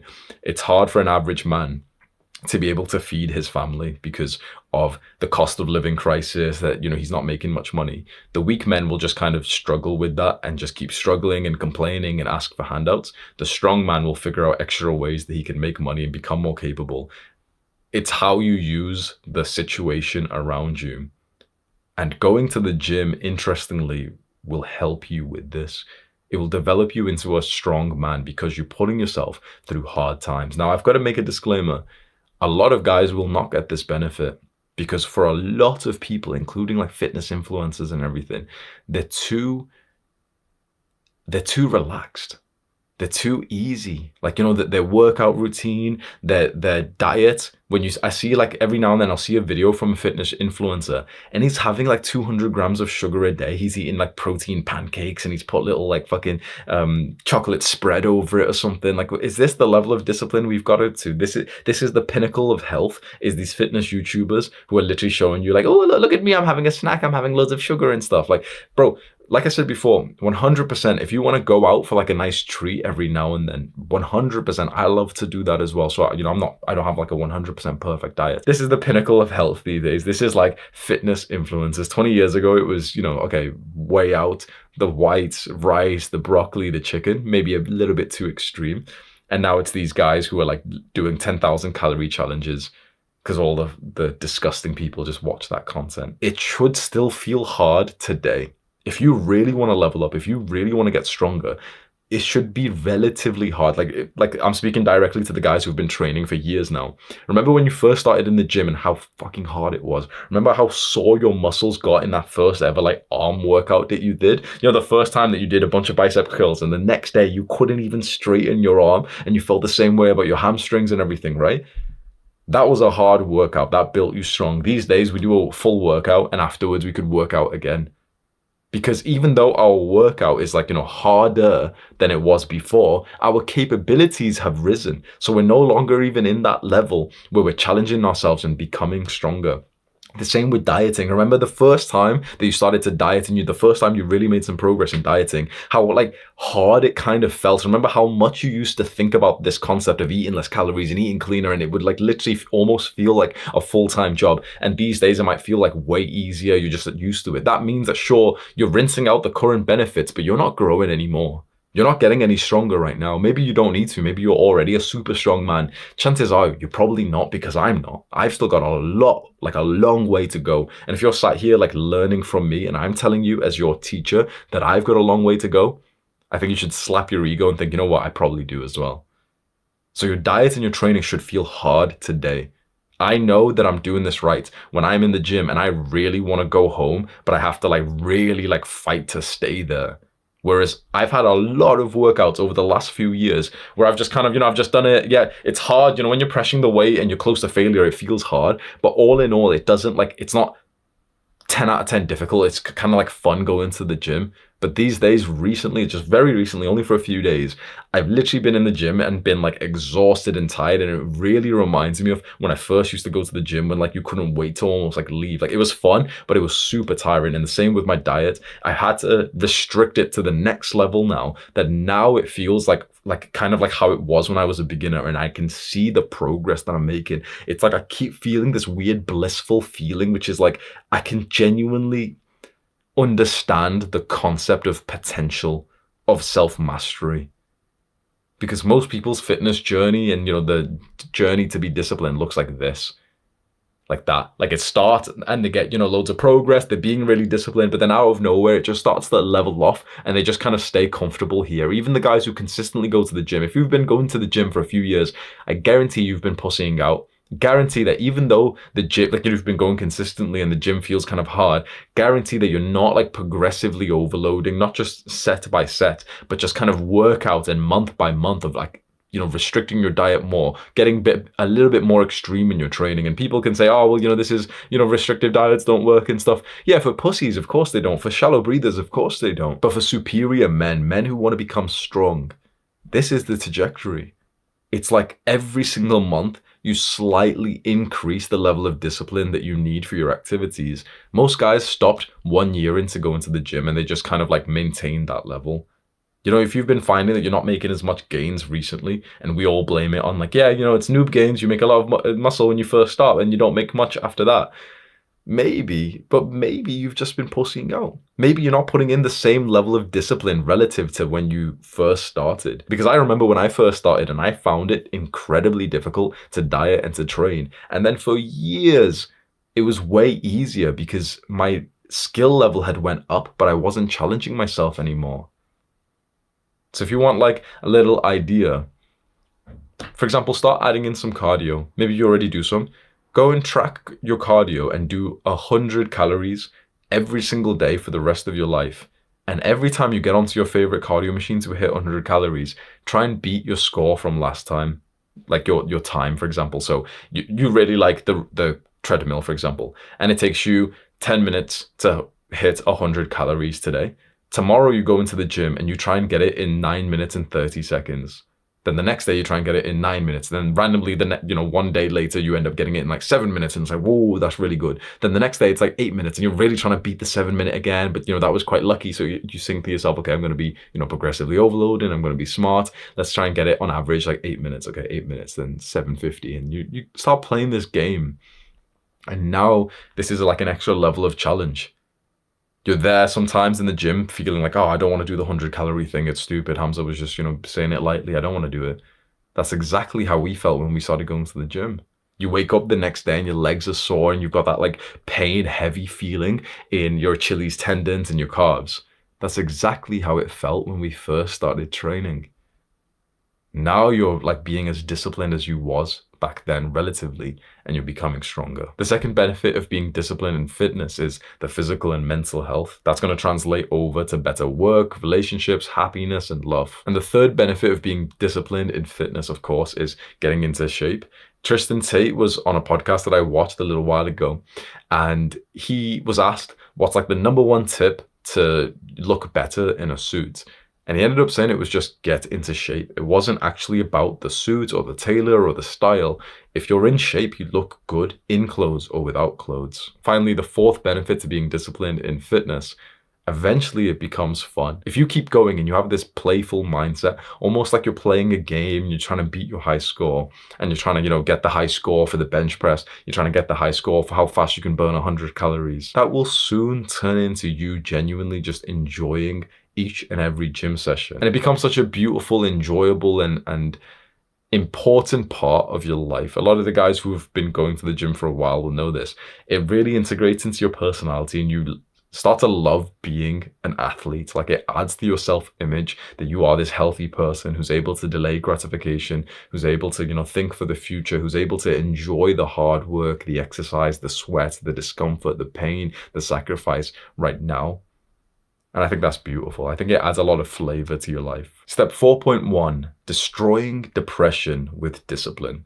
There's a lot of people these days who feel quite depressed. And whether there is such a concept of clinical depression or not, I actually don't know, which I know sounds stupid, but I think that the majority of people who have depression, I don't think it's this like weird mystical chemical imbalance that they might need medication for. It's in my belief that we feel depression when we don't act like how humans are supposed to act.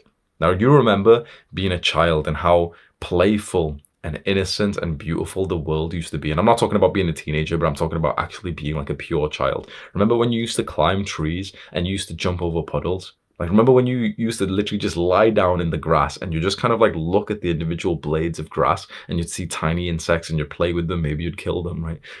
We don't do that as adults anymore. We're so focused on our phones, on our computers, on like just, these desires that have been put into us by influencers and by media. We're constantly thinking about sex, but not in like a loving way, more in like a validation, like, obsessed with ejaculation.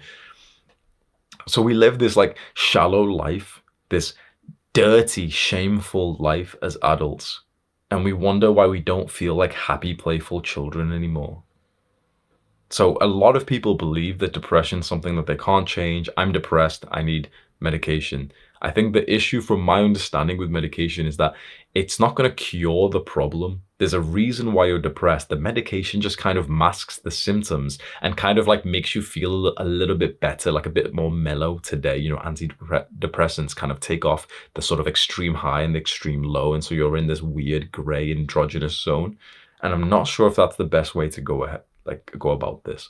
I think perhaps a better way, which is going to require me to sound like a fucking asshole, is to ask you why you deserve to be depressed. If you really want this full guide to help you, and if you really want to make some progress here, it might be worth for you to like not think of me as a bad person when I say that, and for you to ask the question to yourself. Maybe write this down and write this as a note or something, and to answer this: what am I doing to deserve to feel depressed? It sounds like a horrible question. I can imagine so many people might like think that I'm weird or I'm a bad person for asking you this. I personally believe, you've listened to the entire world. Just listen to me for like 2 minutes and let me just explain my mindset. And you can just try what I'm saying, right? I personally believe that we deserve most of what happens to it. Pretty much everything apart from like extreme freak accidents and everything like that, right? And I believe, especially when it comes to things of how we feel, we are in total control of that, whether or not we realize it and whether or not we accept it. And so I believe it's more of an empowering thought to have, that our emotions are simply just caused by our actions. And honestly, when I've started to think like this, like I've started to think, okay, I control how I feel in life, I've had more control over it. So this is what I want to give you this gift, because it's one of the best things that's ever happened to me. This is going to maybe sound like boasting, but it's not even in the kind of boast that most people would do. You know, most people will talk about their money and their fast cars. One of the things I really like am proud of and I could boast about, I'm genuinely like quite a happy, content person. If there's 10 people sat waiting for the train, 9 of them are on a phone, and I'm the 10th guy who's literally happier than all of them put together with a smile on my face, just kind of like looking at the world. That's the kind of man that I've become now. And I promise that I was not always like this. This is because I've conditioned my own mind to like fight for my happiness, my joy, my survival, my gratitude and presence. And so I want to give you this gift, this mindset that I've had. If you ask yourself right now, and just be totally honest and really write this down as an actionable step. Write some notes on this. What am I doing to deserve to feel depressed?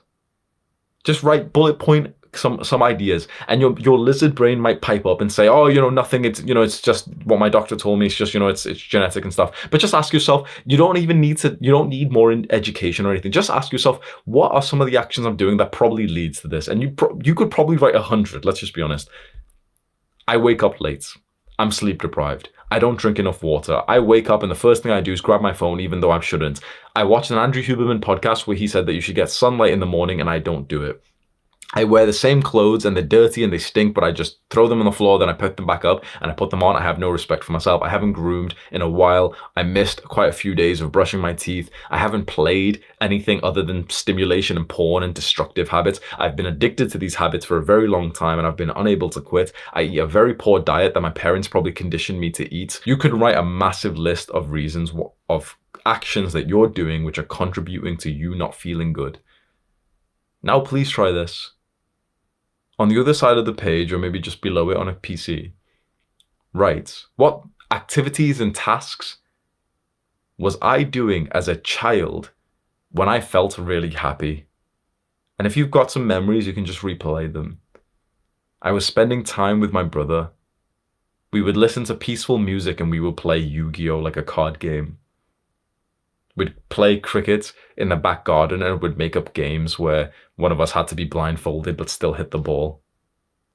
When it was raining outside, that's when we'd go outside to play cricket, so that it was just kind of, in a weird way, more uncomfortable, but also like kind of more hardcore. We'd practice things just for the sake of practicing. Like we used to like parkour and we weren't even good at it. So we'd literally just try and like jump over fences. Like we would literally spend an hour trying to jump over a fence for the sake of just trying to jump over it, just for fun. I'd spend more time with my mother and I'd laugh and she'd tell me stories.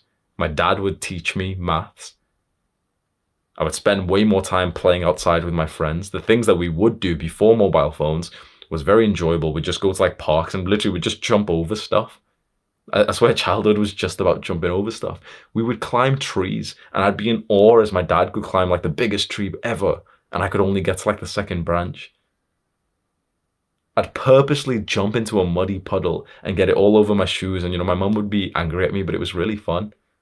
We'd go on adventures, which was literally just like a mile away from our house, and we'd end up going into like a random field and like make up stories like, oh yeah, this is where the homeless man lives who kills kids. Innocence, like pure childish joy and play. What makes you happy? What makes you not feel depressed? I'm not sure if it changes that much. I think that, the things that we did as children that really brought us into a flow state that made us super happy, I think that it's specifically exactly the same activities right now, but it's that it feels kind of weird. Because as a grown adult, in some ways, like it shouldn't, but in some ways, it can feel a little bit weird or awkward to consider the idea of going to go climb a tree, right? Or to do like some of these things, or like inviting your friends, like going onto your friend's door, knocking on the door saying, hi, do you want to play out? Don't bring your phone. Let's just go like ride our bikes for no reason.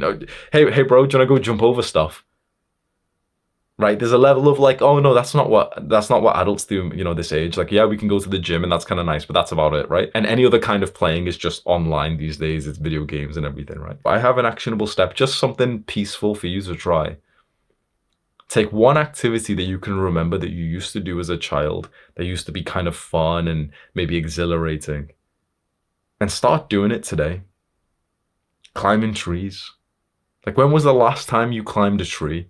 You can't feel depressed when you're up high on it. You literally just can't. You can't feel depressed when you're on a tree.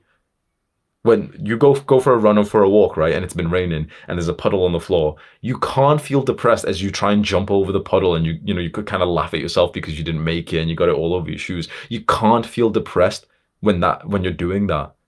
Now that's only a few seconds, and then straight after that the demons will come back. Okay, sure. But what if your day and your life and your month started to be filled up of these little micro childish habits as they used to be as a kid? You used to see everything like a game. You used to see everything like a challenge. That's what we need to be like, even as adults.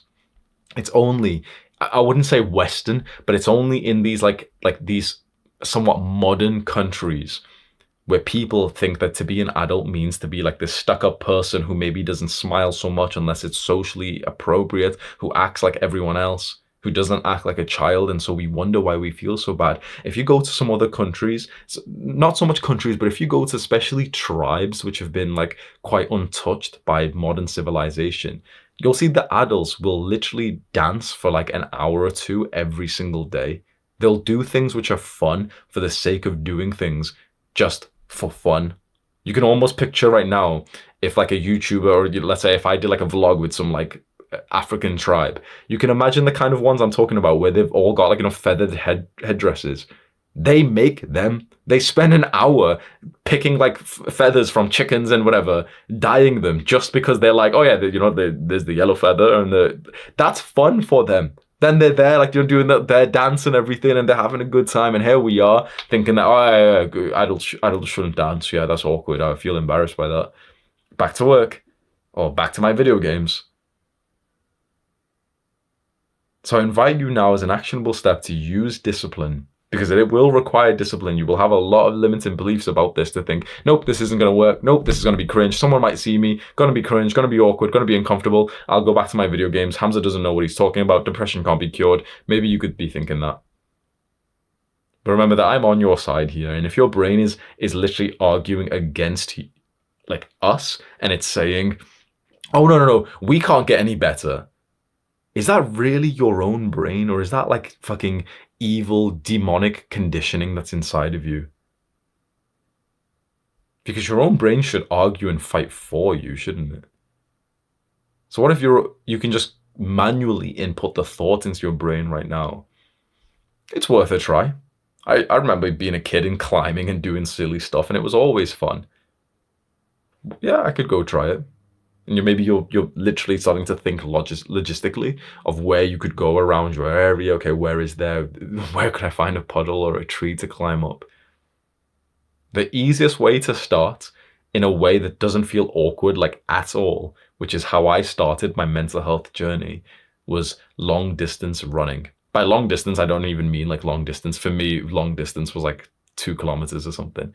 But it was specifically running outdoors, not on a treadmill, but outdoors, specifically with a prioritization of adventure rather than just running and calories and heart rate. So what I mean by this really transformed my mental health, and I really hope that you could take this.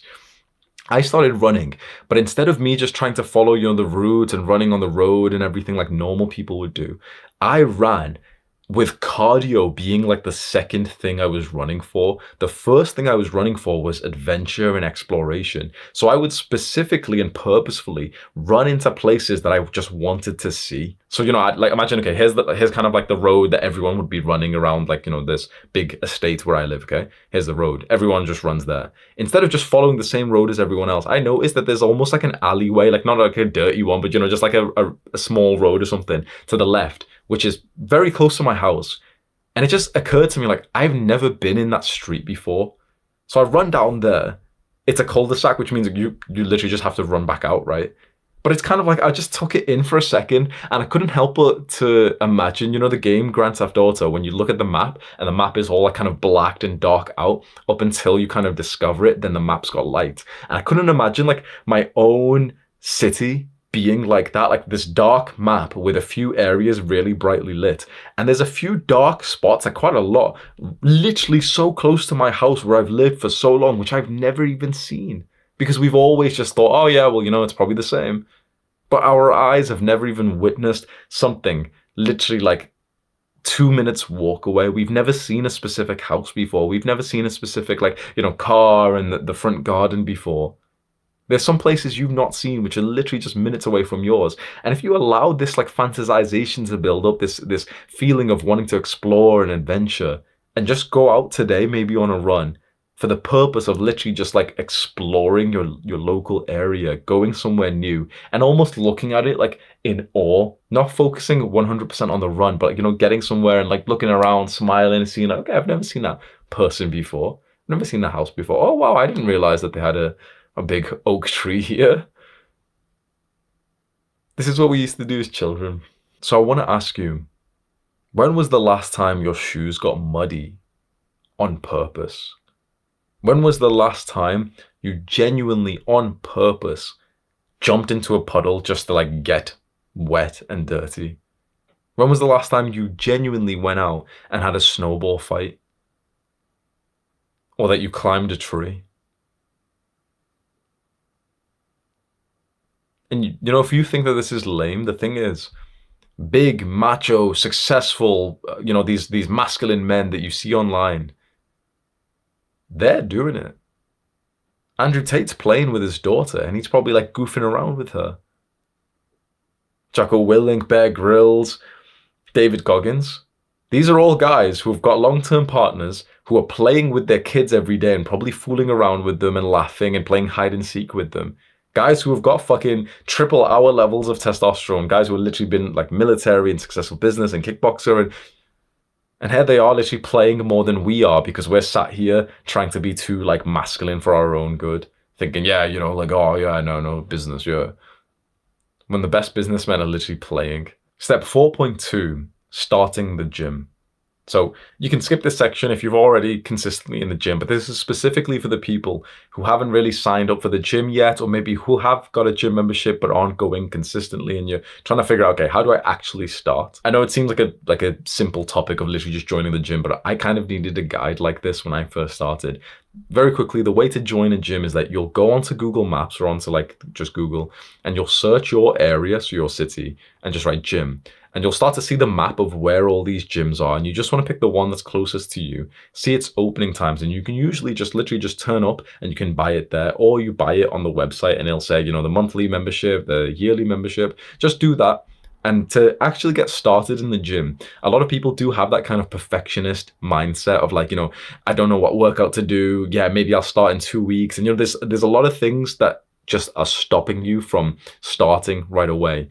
The mindset I want to give to anyone who's in this position is you'll never be 100% ready to start the gym. There's always going to be another thought of like, wait, I need to wait for the workout clothes. Wait, I need to wait for this other thing. I've got to, oh no, I'm not feeling it. No, this thing. Okay, I'll start after that trip. Then I'll do this. I don't know the workout routine. I don't know if it's going to be safe. I don't know. No, there's going to be always these thoughts. Whether you start today or 10 years from now, you're not going to feel 100% clear with going to the gym.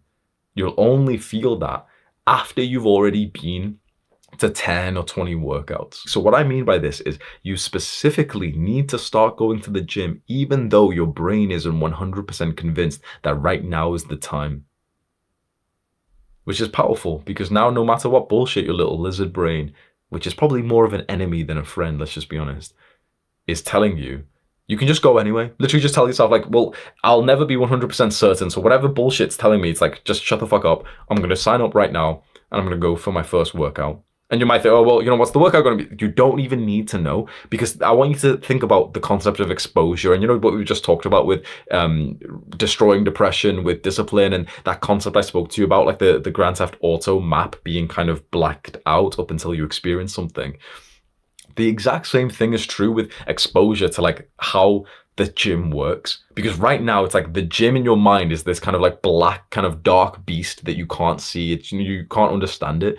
But the first time you've literally signed up to the gym, you went there, you've walked around the gym area and you've like, you just coped and you did some stupid exercise and went home. Think about how much extra light you've just added to the whole concept of going to the gym. Right now, the whole concept is just dark. And this is why you're making no progress because you're thinking, how do I make it perfect? But you don't know because it's all dark. You need to get a little bit of exposure first. So even if your first day in the gym is literally just you walking around, looking at all the different machines and then going home, or you're not literally just sitting on one of the machines and just coping and doing like a few reps for no reason, that literally will add so much more exposure to the concept of the gym that you'll be able to go again more often. So I highly recommend that you get into this concept of, I'm not going to be 100% certain, so whatever bullshit extra excuses my mind is telling me, especially the one that I think, like right here, right now, you understand what I'm saying, but another one has popped in and you're like, okay, yeah, sure, I'm going to listen to Hamza, but after this one, because this is a really important one. No. It's that one that will keep you skinny fat or fat for the rest of your life. Okay? So don't listen to your fucking brain, because how many times have I told you, this is the exact same part of your mind that convinced you for 10,000 hours of video games and 1,000 episodes of fucking Fake Taxi or something. So your brain can't be trusted. So when your brain's popping up with seemingly logical reasons why you shouldn't join the gym or go for the first workout right now, it's not logical. It's just that your brain has been conditioned to be like a little bitch. So ignore everything that your brain says. Let's sign up for the closest gym nearby. Just navigate through the website, absolutely fine. And literally just walk into the gym, and you might wonder, okay, what exactly should I do? For your first like real workout, I will literally make you the workout routine and I'll link it below. So you can just click on the link. Don't overthink it and you're going to think, oh, you just click on the link. There'll be like a strong app link. You'll download the app. It's all free. I don't make money from this or anything, but I'll do that. And then it'll open up on your phone once you've downloaded the app. It's a very, very simple workout. Then what you need to do is just know that you're using the right form. What this means, what form means, is kind of like your technique. So it's to make sure that you're training in a safe way. So I'll link below the exact form videos that I've used, which are years and years old, so that you can learn how to do exercises safely. So the next time you go into the gym, the only thing that you'll need is your phone and hopefully some internet connection, like your internet data, or maybe the gym has some internet. Go into the gym, get close to the thing that's in the workout. So for example, it's bench press. Then you see, okay, the bench is over there. You stand over to it, get your phone, click on the video that I've linked below, and you'll learn how to actually do that exercise safely. And someone will literally show you on video, okay, this is how you rack the thing, grab it like this, do this with your shoulders, and then you go and perform the exercise at a very like low weight. Maybe like the empty bar is more than enough for most beginners. This is how you start the gym. You go back to the gym, watching the same videos, thinking about the same cues that they've said, trying to make sure it feels okay, and hitting it again and again and again. Eventually, you probably don't even need like the form videos for those specific exercises, and you can start to build on from there. Go to the description right now. I've linked that stuff. You can go get it for free. I've just added it all just to try and help you here so that it feels like less mentally demanding to start in the gym, because I'm very grateful that my brother did this for me. Because if my brother didn't force me to go to the gym, and if he didn't force me to like follow this specific routine, I just would have been, you know, information overload. So I want to be like the big brother for you and just be like, bro, just shut up. Just here's the routine, just please just follow it. And then, you know, a month from now, 2 months from now, you can change it however you like. At least this will just get you into the gym. And once you've been in the gym and you've seen it 20 times, 50 times, you know where everything is. And you know, that area of your mind is so bright that now it doesn't feel as scary anymore. What I will say is, if you can afford it, or even if it's slightly too expensive, but you just want to really do this, getting some personal training sessions right at the beginning is absolutely one of the best investments you can make. 10 out of 10. If you've got someone who you train with who can teach you, fine. If you've got like a big brother who knows the form and the technique, fine. But if you don't have anyone and you can afford personal training sessions, like a package of 5 or a package of 10 or something, it'll be like $100, $200, something like that. 100%, even if you're feeling kind of broke right now, 100% just like save up for it and get it, because you will genuinely make so much faster progress if you've had 5 hours or 10 hours of like a professional who's qualified, who's got years of experience, giving you direct, instant feedback, who's already made the plan for you, which you can follow even after your time with them. And he's just giving you like all this micro bits of feedback, which you might not get for the next like 5 years if you train by yourself. So it's super worth it at the start to just invest into this few $100s, because they'll change like the trajectory of your fitness journey forever. If you can't afford some PT sessions like I couldn't when I first started, just keep going onto YouTube and searching for technique videos. So whatever exercise you want to get into, you can just educate yourself on YouTube for free. Step 4.3, keep skipping workouts. If you find yourself constantly skipping your workouts and you cope and you make a lot of excuses, I'll do it at 7 p.m. Then 7 p.m. comes around and you don't go anymore. Oh, I'll do it tomorrow. And you set the plan to go maybe 3 days a week or 4 or 5 days a week, and you end up just messing it all up, and you go on different days, and you're very inconsistent. You just miss days entirely. It's too sore. All these reasons to not be as consistent as you're supposed to be in the gym. I know exactly what to do because I've done this. By the way, I've been going to the gym like consistently for I think about 8 or 9 or 10 years, something like that. And here is my bicep to show I am credible to talk about this. Yes. So this is exactly what worked for me when I was a lot younger and way, way less disciplined, and more of like a Jeffrey, more of like a beginner, a shallow breather, where I was missing so many workouts, coping, eating shit food, and just calling it a cheat day. And I was all over the place, but I was able to get disciplined in the gym following 2 things. 1, I made it easier to be disciplined to consistently go to the gym. So instead of just relying on discipline, it's awesome if we can use some of those productivity tactics like routines and schedules so that it's just kind of easier and more motivating to go to the gym. So what this means is set a schedule to go to the gym at the exact same times so that it's in a routine. If you're trying to go to the gym somewhat randomly, thinking, okay, when will I have time? Oh man, I forgot to go to the gym for the last 3 days or something. That's going to be super hard to get consistent. But if you already just spend literally just 2 minutes right now, you can pause the video, just spend 2 minutes thinking, okay, what would be a great time for me to go to the gym? In general, for a lot of people, it will be in the morning, maybe before work, maybe before school or something, or maybe like a little bit afterwards. You need to find out a time that you could imagine will work not only right now, but might work for the rest of your life. Like for example, for me, I can go to the gym for the rest of my life from around 9 to about 12. That's the time that I usually go to the gym. Now, sure, there's some days where I can't. Right now it's 10 a.m. and I'm still recording, so, prioritizing something else. But in general, my exercise block is around like 9 to 12-ish, somewhere around that. And that works for me. I'm energized at that time. I enjoy training at that time. The gyms are super quiet at that time because everyone's in work. So that works for me. It'd be worth it for you right now to figure out exactly the time that you would go, and also to use what's called habit stacking. This is something from James Clear's book, Atomic Habits, which the idea is to put the gym on top of a habit which has already been formed. So for example, every day you wake up, you do your morning routine and you do some like studying or something, and you go to the gym after that. Every single day. So it's super, super consistent. And you adjust your workout routine to like make it. I personally think working out every single day is way better. I think that taking days off starts getting too complicated for your routine, and it's better to, for example, go to the gym every day for 45 minutes than it is to go to the gym 3 days a week for 1.5 hours. I think it's so much better to go every single day because it just fits with your routine. You get so used to it. Your bag's always ready. You're going to the gym at the same time. So it's always there, super consistent. So I would say if you can try and stack it with another habit, you'll get way more consistent. The most consistent I've ever been in the gym or in just working out in general is when I've just done it first thing in the morning, and it was stacked on pretty much waking up, brushing my teeth, having a poop, and then just literally just getting my AirPods in and stuff, and then just go into exercise straight away. Once you've utilized a few of those principles to try and build like a routine, not just like the gym routine, push pull legs, but specific like calendar routine going every single day at 9 a.m. Once you've utilized some of those, there's one discipline mindset that I want to teach you. I had known this for a while, but eventually I had a conversation with a Marine, like a Royal Marine Commando, like a hardcore guy. I hiked up a mountain. Everyone else has hiked up this mountain. I saw this guy climbing up, like scaling up from the peak side. So whilst everyone else, one step, okay, this guy was like climbing like this, like from a steep side like that. That's when I saw him. I was like, whoa, like it's crazy.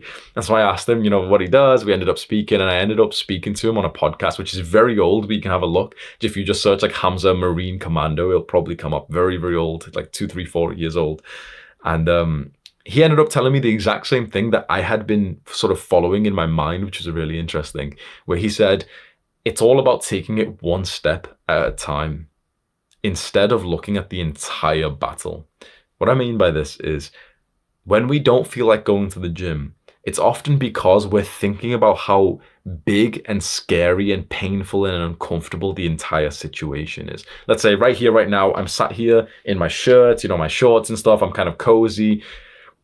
If I think about the hour of cardio that I'm going to go and do, I might start to like not want to go to the gym because it can start to feel kind of like hard and, you know, like kind of exhausting, and I'm comfy here, and I might end up coping. I might not say to myself, yep, I'm a pussy, I'm not going to go today. Not many people are that humble. I might say, yeah, I'm going to go today, but yeah, I'll go after, you know, I'll have a coffee first, I'll do that call, I'll do this other thing, and I'll go after. I'll go at 2 p.m. instead of my usual time. I'll go at, you know, we start pushing it off because it's this big scary thing, when actually we don't need to go and do the 500 calories of cardio. That's not what the task is. The task is to just get changed into the gym clothes. The next task is to like get our water bottle and our earphones. You can do that, right? No matter how tired you are, you could go and literally just grab your AirPods and put them in, right? The next task is to put on your music. You can do that. No matter how tired you are, you could put on the music, right? The next task is to like go downstairs and put your shoes on. Again, no matter how tired you are, you could do that. Then it's to leave your door. Then it's to walk to the gym. Then it's to like, you know, do the warm up. So what the issue is that we are seeing the gym for this big beast, this workout, which is, you know, huge, it's long, it's uncomfortable, especially when we're in a state of comfort, instead of seeing the specific next task that needs to be conquered. Because when we are here in our nice, you know, quiet, cozy environment and we think about the last set of squats, it's like our brain says, no, couldn't do this, couldn't do that transformation. But it doesn't need to, because we just need to do the next step. It's one step at a time. How do you hike up a mountain? One step at a time. So the idea is, the next time that you're supposed to go to the gym but you start coping, just remind yourself of this like one step at a time mindset. Remind yourself that right now your brain is convincing you that you couldn't do this massive leap to the gym. But it's not about the massive leap. It's just the individual step. And just ask yourself, it sounds kind of foolish, but ask yourself, could I put my earphones on right now? You'll be like, well, yeah, of course. Okay, I'll stick them on. Could I put my music on right now? Yeah, of course, I'll put it on. One step at a time, and before you know it, you're outside of the gym. Before you know it, you're inside the gym. Before you know it, you're warming up. And by the time you've warmed up and you've done one set of squats, it's like, okay, well, come on, let's fucking get it. You're warm, you're sweaty. You're actually inviting the next set of squats now. You're awesome, right? Step 4.4, a disciplined diet. I've mentioned in this video that you see a lot of these weak modern fitness influencers, and it's a shame that these are like seen as the pinnacle of health and fitness. It's these guys who are eating sugar, 200 grams of sugar a day. It's these guys who are making anabolic cookbooks with pancakes, and you know, it's just childish to eat that day to day. And it's certainly not your best. It's certainly not like the best of your character to indulge in sweet treats and cope and say that it's part of your diet. Now, you can absolutely make muscle whilst eating shit food. Of course you can. But there's more to life than just making muscle. How about your health? How about your physical and mental health? How about your gut's health? Overloading on sugar and weird chemicals, which are in like gummy bears or whatever the fuck these influencers and these Dunkin' Donuts, you know, Krispy Kreme donuts that they're eating all the time. There's a better way to do this. For me, the moment that I was able to improve my diet came when I started to educate myself on it. I realized at age 22, I had been through the entire education system and I had never had a real lesson on diet or nutrition before, and that I actually knew nothing about what these things were actually doing to my body. That's when I discovered this lecture that's on YouTube that you can watch for free. It's from like this, it's very good, and I highly recommend that you just watch every second of it. It's called Fat Chance 2.0. And if you just go on the description of this video, I'll link it for you. Whenever you got the time, it's like an hour long. I highly recommend you watch it. There might be some bits that you get a little bit bored. Just trust me when I say, if you watch every second of it to the end, you're going to be very grateful that you did, because it's going to give you the kind of education you should have gotten when you were in school, but then they don't teach this stuff for some reason. So that works really well for me, because online, I think there's only a voice right now on this, you know, fitness influencer shit of people just being kind of like mediocre every day. It's people who are disciplining themselves or living to like 50 to 60% of their intensity. They're eating some clean calories, but then every single day they're having a little bit of chocolate, they're having this. From my experience, you might be different, but I'm just going to tell you that what I believe is the truth from myself, and also for every successful guy that I know. It doesn't seem like successful people have daily balance. It doesn't seem like the guys who have the best, like the real best physiques or health or business, it doesn't seem like they're doing 50% of their intensity every day. It seems like those guys resemble the phrase like work hard, play hard. they go into periods of intense work mode where they do nothing but work and nothing but like, strict calories and everything like that. And then they go into periods of intense playtime where they literally just, for a lot of these people, they're just total degenerates. They'll start drinking and sleeping with loads of women and taking drugs and stuff. I'm not doing that stuff. But for me, my degenerate time is like going to a family cafe and having some cake and like talking to the family there and everything. So that's just what I've seen online is you're recommended to have this kind of almost, perfect, sustainable diet every day. 80% of your calories from healthy stuff and 20% from like the processed, like nice foods. I don't recommend that because that means that you're not living to your potential whilst you're in work mode. Because if you're eating 20% of like, junk calories per day, I promise you, you will get fucked by someone who's competing with you. If there's someone else who wants to take what you've got, if there's someone else who's got the same business as you, and he's on carnivore diet, he's gonna fuck you up. So, because if you're in work mode, I think you should have everything optimized for work mode. For a lot of us young guys, we probably should be in work mode because this is an awesome time for us to develop. I think the better way is we go into these periods of work mode, we try and be as disciplined as possible with our diets. And then when we get to, this 2 weeks in, 3 weeks in, that's when we have a few days off and we go on a little trip somewhere. Because this gives you the heightened experience. So if you want to copy this, what I'd suggest is get onto like a quite strict diet. And I don't mean strict by like, super low calories because that's unhealthy. What I mean strict is like, for example, no sugar, no carbs, preferably, which means that you're literally just eating eggs, steak, meats, butter, nuts. That's about it. That's pretty much like most of what I eat. I have halloumi as well. Halloumi is kind of like a Greek goat cheese, which is quite nice as well. That's it. It's quite boring. It still tastes kind of nice because if you can cook, eggs nicely, it still tastes nice. If you can cook steak well, it still tastes nice. But it does feel like something's missing because we've had carbs with every meal for like 20 years. But your brain will never be as sharp. Here's an actionable step for you for this part of the guide. Write down a plan for your workout and for your diet. Have it super clear. What are you going to eat every day? What time are you going to train? How often will you train? My advice is train every single day at the same time, but do like slightly less volume than you would if you were doing 3 or 5 days or whatever days a week. This way that it's so much more consistent. My favorite way of doing this is just the habit trackers as I've shown you here. Step 5. Discipline and self-improvement habits. So it's summer of 2022 and I'm in Thailand in a big villa that I've rented out on Airbnb. I'm sat outside next to the pool. Sam, my video editor, sat next to the pool. He's reading. And I'm sat there recording a video for YouTube. And the video's on mental health. So, I'm talking about all these great habits that you can get into.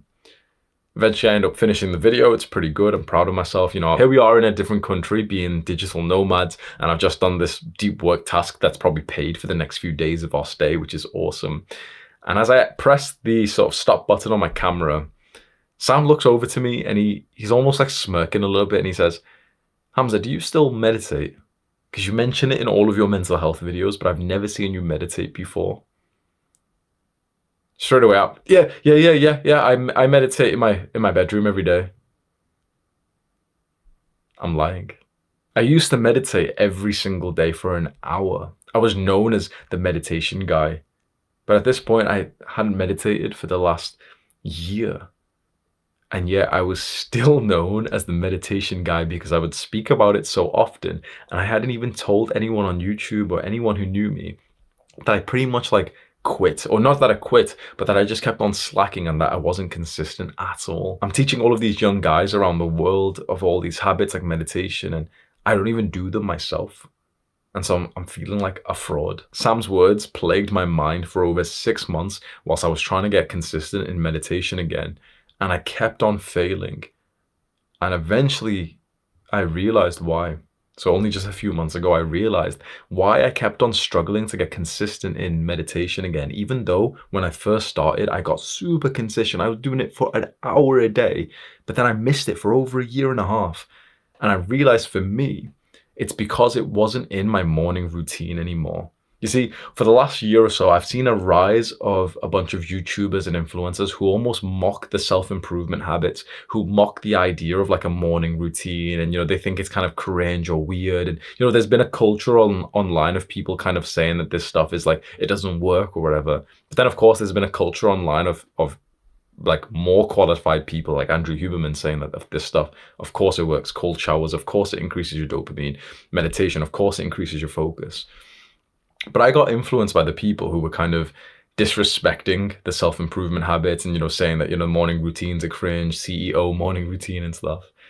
And when I don't do a morning routine, I found that I simply just don't do the self-improvement habits. Because when I start work for the day, it's like I'm in work mode. So it's like, it's very hard for me to kind of like get out of that. I found that I have like a pocket of time, like a window of between like 8 a.m. to 9 a.m., which is perfect for me to do the self-improvement habits. So I wake up before that so I can still do like, the deepest work and wake up super early and work super hard on like the full guides. So as part of my morning routine, I'll go outside, I'll get sunlight into my eyes whilst I'm reading on my Kindle. So it's like a 2-in-1. I bring my Kindle up here, like up into the sky like this, so that this way, like the sun's rays are going into my eyes and I'm also like reading at the same time.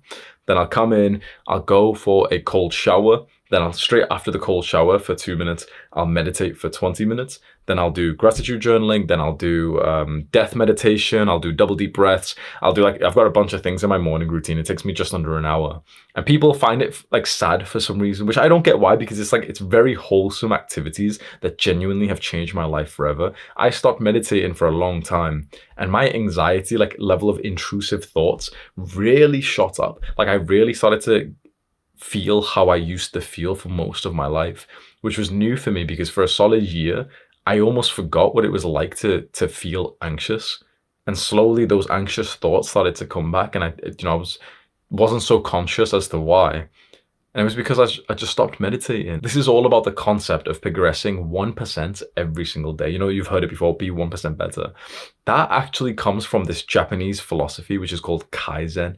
Kaizen is this kind of student mindset, which means that we prioritize wanting to be slightly better, like to learn something and to be slightly better today, every single day for the rest of our lives. That's where like the concept of self-improvement comes from. It's like this random Japanese philosophy that ended up, like we started masking over it with just these sort of habits and everything. What you'll find is that progress creates happiness.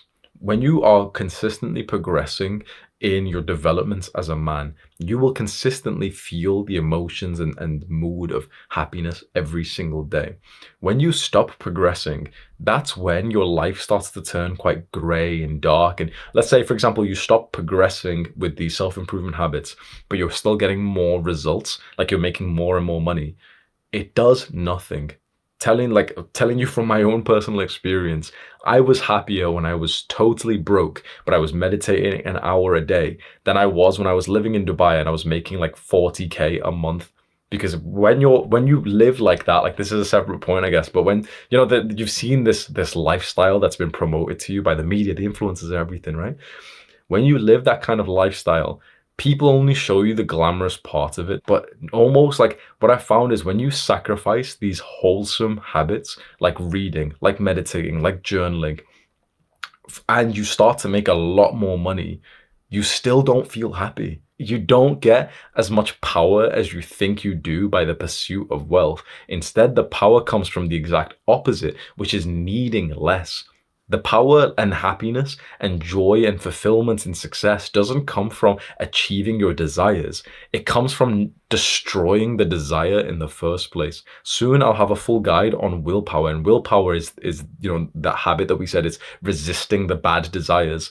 That will be super important, and it'll get very deep because it's not just about, not watching porn. It's like literally not losing your fucking soul to these influencers that you see. But you've probably seen this concept of old guys who have worked for their entire lives, and then at some point when they're 60 years old, they retire, and their life actually gets worse afterwards because we need to keep working on something. There's the studies and things that I've read and looked online, which I'll summarize for you, which is that no matter what our age is, we still have the ability to use what's called neuroplasty, which means kind of that we can update our brain with new beliefs and learning and wisdom. Everyone kind of understands this now, but you know, only a few years ago, people genuinely thought that your brain stops developing past like the age of 25, which is completely like just idiotic. Your brain develops, and in fact, your brain needs to develop every single year for your life. Otherwise, you start having a shit existence. Those old people that you know, probably your parents, our great-grandparents, destroying their lives. Why? Because they don't fucking read. Because they don't learn. Because they're just setting their own ways. Now they're dying. Now they're deteriorating. Now their health is getting worse. Now their brain is getting destroyed. Soon enough, they're going to get Alzheimer's and they won't even remember your name. That's what happens when you don't keep learning and progressing. When you don't use your brain, it just starts to deteriorate. So we need to already have this mindset. We don't want to turn out like these old people that we see who, you know, like, for example, it's kind of cute, but also not that, you know, like they literally don't know how to use phones and stuff. We might say that that's wholesome. It's not as wholesome as you think when you can see genuinely that they're experiencing like minor forms of brain damage because they're not learning. We should be old and we should know how to use the newest technologies because we're learning how to use it. Now, we shouldn't be addicted to them, of course. We want to be wise enough not to be addicted to like VR porn or whatever the fuck, like AI sex bots or something when they come out. But we should know how to navigate AI or whatever technology there is 100 years from now. We should know how to use these things. We should continuously keep learning. And so if you can start to visualize that and almost write it down, to form a new identity for yourself, that you are a lifelong student, that you'll always keep learning. Because really ask yourself, people don't do this, but make a decision right now. Is that the life you want to live? Do you plan to stop learning and do you like want your brain to just stop developing at a certain age? Or do you want to set the intention that you'd probably like to keep learning and developing and enjoying and gaining wisdom every single day for the rest of your life, and it'll probably make your life better and you'll probably live longer? Set that intention clear right now. I am a lifelong student. I'm going to keep learning for as long as I live. I'm going to be the 80-year-old who's still reading books every single day. I'm going to be the 90-year-old who's still exercising. Of course I am. People don't really set this intention and then they're surprised when life just hits them and they're fat and disgusting and stupid when they're 50 years old, never mind 70. And guess what the worst part of all this is? There's guys our age who are doing the same things.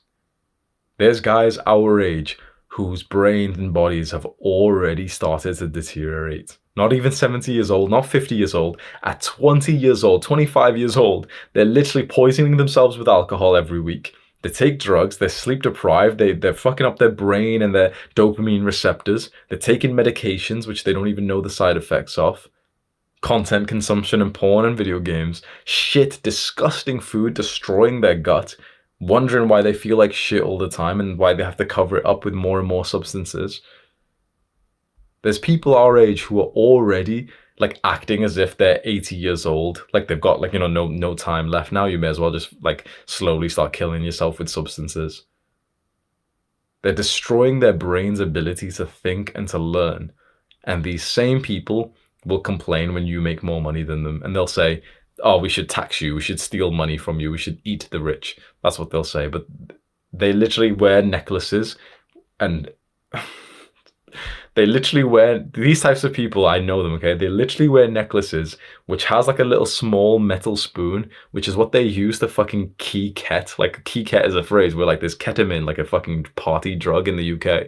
And these little degenerates will put it into the bag of ket, like this drug, and so they can sniff it. They'll have a piece of fucking jewelry that they wear for easy access to be able to scoop drugs into their nose, already destroying their brains and their body's health. And they'll look to you when you make money and say that, oh yeah, well, you should be taxed more because it's unfair that you make more money. There's people who live like that right now. That's an extreme example, obviously, of like the total degenerates of the world. But the thing is that the 50-year-old who doesn't read a book is not far from that. The 50-year-old who's been drinking alcohol for the last 30, 35 years, he's not far from that. The first step to living a great life is to just set the intention and to be honest with yourself and say, you know what? This is the life I want to live. I want to be old and I want to be healthy and I want to still be able to go to the gym when I'm 90 years old. Because there's literally like a 92-year-old or something, like maybe 82-year-old African, I think he's from Kenya, who comes to my gym I haven't seen him in a little while actually, so maybe that's concerning, but like he comes to my gym and he does like an hour of cardio every day. And here we are, people our age literally do less than an hour of cardio a month. Let me tell you the story of two men. These two men are very similar. They both work at the same job. And after they finish their shift, they drive home. One of the men listens to the news, and then sometimes he also changes that to his Spotify playlist. And the other man listens to podcasts. The first guy's driving home, but before he gets home, he makes a stop to McDonald's. And he just picks up a small thing there, like a McFlurry. And he goes home and he just has that. The second guy drives home without that stop, without the McFlurry. The rest of the day is exactly the same. Imagine that, 100% the same. It's only the difference is what they're listening to in the car and whether or not they picked up like a little 200-calorie ice cream on the way home. In 20 years, the guy on the left is morbidly obese. Just an extra 100, 200 calories a day over like 10 years is like 50 pounds of fat. And that's if it literally stays with just like, it's like it's in a vacuum. You only gain the 200. Naturally, you can imagine the fat ass who stops for ice cream every day is going to be more likely to also get other things as well. It's going to compound not just like linearly, but also like he's going to be way more likely to cheat on his diet even more. Not only that, he's actually working in the exact same job 20 years later because he's not learning. The other guy listens to a podcast for 30 minutes on his way back home. He's listening to Chris Williamson podcast, Deep Dive with Ali Abdal. He's listening to something intelligent. And with that, he got one promotion after, let's say, 4 years. Then one more, then one more. And he makes at least triple what this guy does. He still makes like 45K a year decades later. This guy makes like 120K. This guy's actually relatively in shape. This guy's morbidly obese, and we only change two variables, literally just what you listen to in the car for 30 minutes a day and whether or not you stop to pick up ice cream. And we're saying that this is all like in a vacuum. Because again, the person listening to the music is probably going to be much more likely to be a degenerate and sex obsessed. That's the state of music these days. He's also going to be listening to the news, which means that his cortisol's higher, which means his sleep's worse, his performance in work is worse, his relationships are worse. So it's a lot more of an effect than we think. But even if we're just being nice to this guy, literally just the objective facts is that he makes 3 times less and he's 3 times as fat as this one with those 2 small changes. That's the compound effect in action. You don't see much day to day. You can have the ice cream and it doesn't actually do much to your physique right now, but if you do that 2, 3, 4 times a week, if you go to McDonald's like once a week compared to the guy who doesn't go at all, if you have that extra little bit of sugar every single day, 20% of your calories on junk food and 80% on unhealthy food, that's when over years it makes a much bigger difference. So it's your gift to your future self to be thinking about the compound effect and thinking that small choices will really change your future self's life a lot. Here's an actionable step for you. Decide one good small thing that you could do, very small. I'm talking the equivalent of like 50 calories. For example, you could go for a walk every single day for just 10 minutes. That's it. What's a good habit that's small that you could start to do every single day for the rest of your life? Maybe it's 3 minutes of meditation. Maybe it's 5 minutes of prayer. Maybe it's 5 minutes of deep breathing, or it's 5 minutes of reading. Maybe it's 5 minutes of walking outside. Maybe it's 5 minutes of just playing with your dog with no distractions at all. What's a very small thing for less than 5 minutes? And then also, what's a bad habit that you'll stop doing? A very small bad habit. Maybe it's putting sugar in your coffee or your tea. Maybe it's using like one of those bullshit artificial sweeteners, which are as bad as sugar, even worse, because it's just got weird chemicals in. Maybe you just stop doing that. Maybe you stop putting in whole milk, which is full of estrogenic materials. They've stuffed the cow full of disgusting stuff and it's been bottled in plastic and everything. Maybe you just stop putting milk in your coffee. These 2 changes, if you can make it easy enough to literally follow them every single day for the rest of your life, and of course knowing you're probably still going to miss like 1,000 days, you'll be significantly, very significantly different 20 years from now, more than you'd realize. You know why?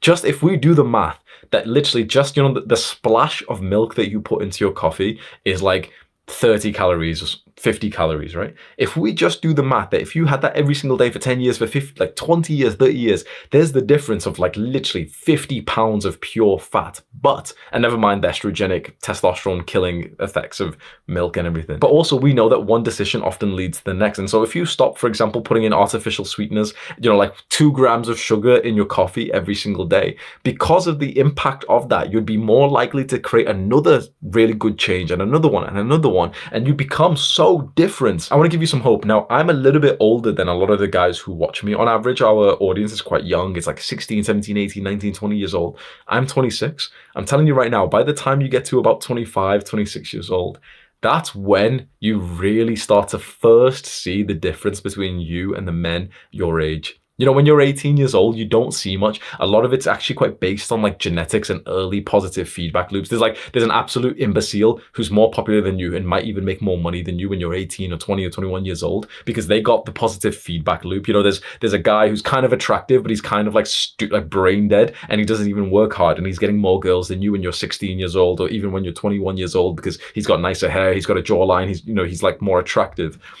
Give it another like 5 years when the compound effect takes off. Once you get to around like you're closer to your late 20s, it starts to become apparent when you see that like everyone you went to high school with, or let's say 90% of the people that you go to high school with, have gained like 20 pounds, 30 pounds of pure fat because they've been drinking every single weekend for the last fucking 8 years. Even more because in these degenerate cultures in the UK, for example, people drink when they're like 15, 14 years old.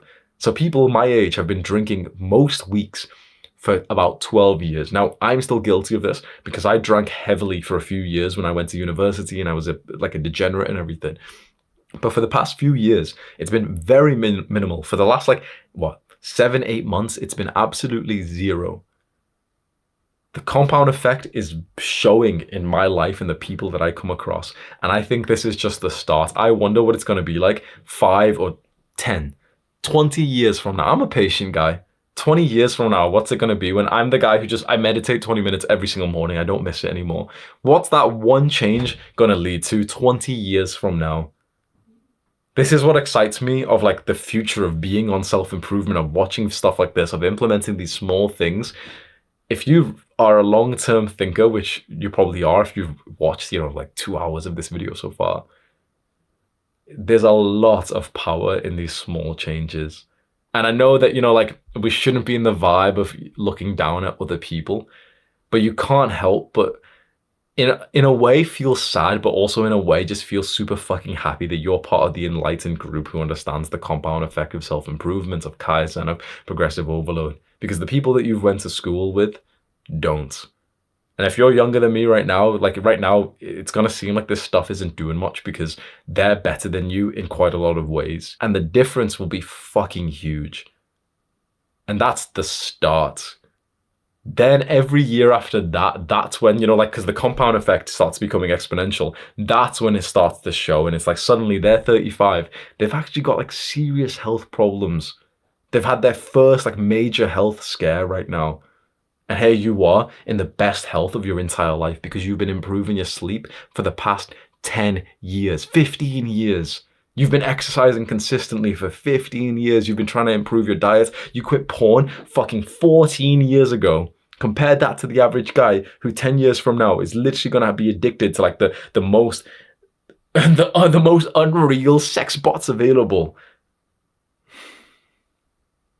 There's a good future ahead for the guys who commit themselves to self-improvements. Step 5, when you become successful. So imagine that you've been grinding away for a long time. You've been developing yourself, you've been disciplining yourself, and you've been moderating your desires. Eventually, you build the success that you've wanted all this time.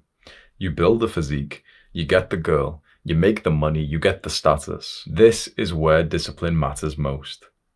And this is also where hardworking guys end up messing up. Because when you get those things that you thought you wanted, that's when you take your foot off the pedal. That's when you stop grinding as hard. That's when you get distracted. Success, mark my words when I say this, success leads to opportunities that will destroy your success. Let me give you an example. Let's say there's a young man who wants to be an entrepreneur. And he starts working super, super hard. He's literally living at home with his parents and he's grinding away. He wakes up, he does a bunch of deep work. He just does, like a quick workout that's really good for his brain. He's eating a very simple diet and he's just grinding on this business that means a lot to him. And he does that literally for months and months and months, reads books, constantly learns, limits the input that's coming in from other people. And he's just working on this one goal of making 10K a month, 20K a month, 30K a month. And his business actually eventually, after a long time, starts to do really well. What might happen to this young man? He's gonna upgrade his lifestyle. He might end up getting a nice girlfriend, and she might not be nice. Suddenly, he's got a watch that he wants to show off on Instagram, and he's got a car, and he's got this nice little dinner, and these things seem nice, and yet he isn't waking up early and working on his business anymore. He's completely distracted. He's not doing the thing that caused him to have this momentum. And it's awesome, the money's coming in, Stripe notification to the group chat, to the, the Instagram and the YouTube thumbnails, everyone's validating him. And what he's not realizing is right now he's riding on the success of his younger self, but he's not adding to it. He's not planting more seeds so that his future self can still have ripe fruit. He's stopped planting. What happens? 1 month, 2 months, 3 months from now, the momentum starts to drop. He isn't doing what got him here. And worse than that, he might end up going too far into the distractions. He might, for example, this happens to so many guys, and you need to take this seriously. He might end up getting the wrong girl pregnant. Because when he had less success, when he was less disciplined, no girls were into him. And as he started to become more disciplined, which can happen to you, suddenly more girls are into him. But he hasn't really, really clarified it in his mind of the risks that could come about this. Now, obviously, if it ends up being this beautiful relationship and they want to have children, that's obviously different. But let's say, for example, this wasn't part of his plan. He didn't expect to have children right now, but he was just being a bit foolish, careless, idiotic. So he gets a woman pregnant. He's bought a car that's $50,000, maybe $75,000. And now he needs that money back. You see the same thing so often with athletes. There's an athlete right now who's training maybe 2-3 times a day. He's stretching. He literally goes to this sweaty, kind of almost run down gym, and he trains hard as hell there. He comes back and he does stretches at home. He's eating the perfect diet. He's obsessing over it. He's reading the books, listening to audio programs, mentally visualizing. He's putting in the work, and then he actually gets the success, because these are the things that cause the success. So he ends up playing really well in the game of basketball, or he joins the UFC or something, and he does really well.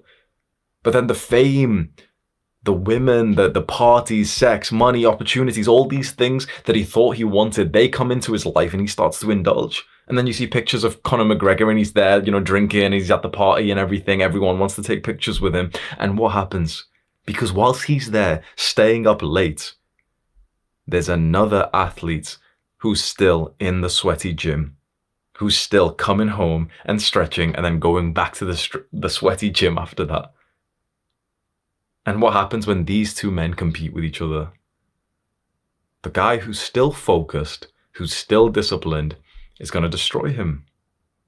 And so right now you might get, a little bit depressed hearing this, because you might be thinking, and correct me if I'm wrong, right? You might be thinking, but then when do I get to enjoy the success? You can probably understand this concept of success can lead to the distractions, but you might be getting really upset thinking that's the point of it, right? That's the point. I want to be able to experience the women and the parties and the status and the money and everything, right?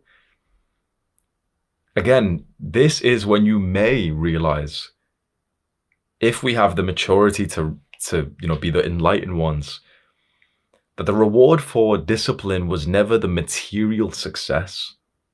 That's what the average person's ambition is. The Instagram likes, the woman open up her legs. That's it. This is a normal person's ambition. Maybe a superior man's ambition is personal fulfillment, progression to realizing and opening and embodying your purpose as a man. You've heard about how important purpose is. Maybe that's the reward of discipline. It's nowhere near as cool. It's not going to get you as many likes on Instagram.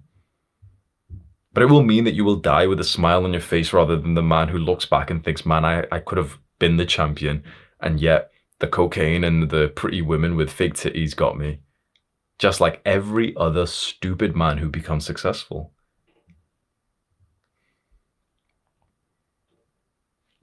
If my younger self was watching this right now, a few years ago, this is the point where he'd lose interest, because he would not be able to comprehend what I'm saying here, because his mind was all about the material desires. And I really want to help you with this. I will have a full guide to willpower. That's where we're going to talk about like resisting these like bad desires. And trust me when I say, when you see that full guide come out, willpower full guide, it's blowing my mind of what I'm learning in it. But let me just give you like a quick like little bit here. The desires that form in your mind will take you away from the things that are more important. These desires that you have, you know, the idea is, okay, we're being disciplined because, if we're totally honest, because we'd like to fuck, because we'd like to be invited to the party, because we'd like the Instagram likes, or, you know, the nice handshake from another guy. Where's that desire really coming from? Genuinely, where is the desire really coming from for this validation? You know, the girl and the cocaine at the party. Where's the desire coming from? Probably from somewhere in childhood, because like a 6-year-old friend that you had didn't invite you to a birthday party, and that's like a wound that we've kept deep inside of us. So 10, 15 years later, we're here now dedicating ourselves 12 hours a day of work to try and get like the same equivalent of that. That's the wound that's directing our adult lives. If you throw all away the immaturity there and you really think to yourself, like, what is it that I want out of life? It's probably not to have stupid, unintelligent people next to you. It probably is definitely to be financially well off. And I think that's a pretty good desire, but it probably isn't. You know, if you peel back the bullshit, it probably isn't to be like rich. 10K a month, 50K a month, you know, everyone in your family is retired. Fantastic. Past that point, it's like, what is the gain of more money at that point? Right? Now, if you make more money just because you're contributing more value to the world, yeah, sure. But then at that point, it's like the focus changes to contribution, to your craft, to your fulfillment, and, you know, to achieve flow state every day.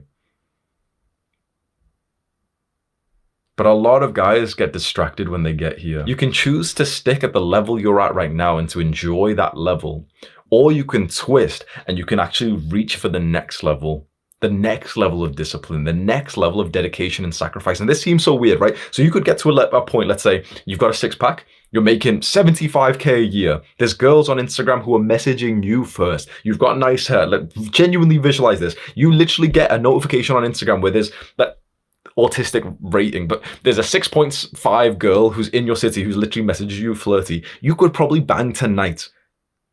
The majority of guys will stay here. So do you know how easy it is to fucking destroy them? Most guys, as soon as they get to the level where they start getting some attention from women, they'll stick there. And then what happens?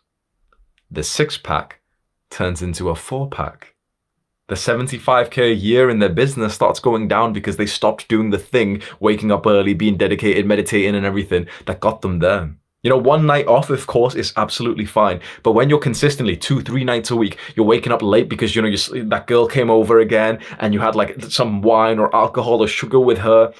And like, imagine that micro habit along an entire year compared to that like monk mode, like spiritual focus that you had. That's sticking with where you're at now. And the thing is, sticking with where you are now is a myth, because if you stick with where you are now, you naturally will just get worse. You know, that like there's a phrase which says like maintenance is a myth, like just maintaining in life is a myth because everyone else is still more competitive. So if you are number 50, you can't just stay at number 50 by like, you know, maintaining, because there's other guys who are competitive in life. And so when someone else beats you, you're 51, then 52, right? So you can stick here and enjoy some of the results of like this point in life. Let's say this point in life is 60% of your potential. Most guys don't even get here. Most guys genuinely get to like 25 to 35% of their potential and they stop there. Why? Because There's a girl that they genuinely consider a 5 or a 6 out of 10, and they'll stop there. Again, I'm not saying these like ratings to be like mean or anything. This is just, to explain things. They'll stop there. Some of the more ambitious guys will go one level up. They'll get the 6-pack, they'll get to 12% body fat, and then they'll stop there. They've got a girl who's 6.5, who says 7 now, and this is absolutely fine. And then they'll stop working as hard, then they'll relax. It takes a true killer to get to the point where like you have a huge success and you're still just fucking disciplining yourself. Not even for the greed, not even for the money, but for the journey that it takes you on, for the simple desire of actually wanting to see what your potential is. And this is where I'm pretty proud of myself. Because when I started this journey a good few years ago, being on self-improvement and being productive, genuinely, I'm not lying when I say I did it for girls. I did it because I wanted to get laid. I stuck at these like earlier levels and I was going to be happy there. But there was this voice that maybe it's internal, maybe it was something that was built inside of me. If I was going to say something, I think this voice came from a lot of introspectiveness because I do a lot of meditation and journaling, and also from wise mentors. Like I don't have any real mentors, but I just read a lot of books. Reading, not watching YouTube, is a very different thing. I read a lot of books from intelligent people. And by these two things of introspectiveness and wisdom, I couldn't ever stay like stuck at the level that I was at. With the success that I do have, I'm still waking up at 5 a.m. every day.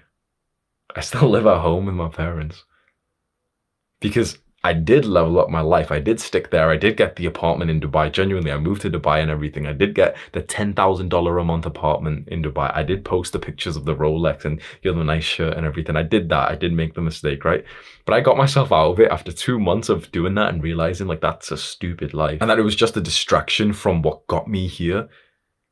It made me realize and like reframe my mind, which I really want to happen to you at this point. If you've started getting like a good level of success, you might be watching this if you've not got that just yet, but there's going to be a time, if you follow the principles from this full guide, that you do get like a really good level of success. And this concept is probably, hopefully, going to be in your mind thinking, should I stick or should I twist here? Should I just start enjoying my life now? And I want to reframe your mind. This is not about abstinence. This is not about like hating yourself and not rewarding yourself and not enjoying yourself.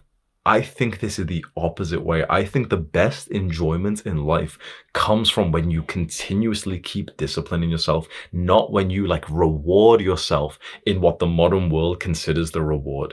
From what we like, our perception of what the reward and of what enjoying success is, genuinely, our perception of it is so incredibly cancerous. We think it's spending all the money. We think it's buying like the nice car and stuff. And, it's like taking the holiday and everything. And these things seem nice. But when you really think why we have these desires, it's literally just because we like, the nice car. If we're totally honest, every guy will cope and say, no, but I really like the exhaust engine and whatever. The truth is, if we're really honest, the nice car, the reason why we're spending 100K or however much on a nice car that, the dream car that we've got, the reason why is because we're hoping that someone on the street does this.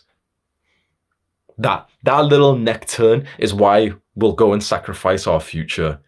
We're hoping that a girl just slightly opens up her legs for us and we're thinking, yep, see, I'm nice and validated. See, I am worthy of love after all, because there was that one day that my mother, when I was 4 years old, didn't respond to my tears. And this is why I need this woman with her stinky hole today.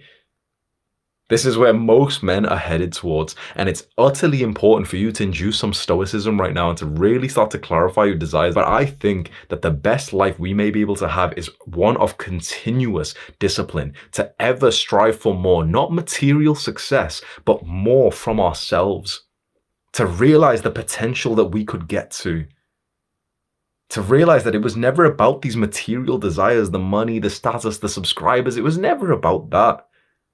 It was about having something challenging that we actually liked, that hopefully contributed to the world in some way.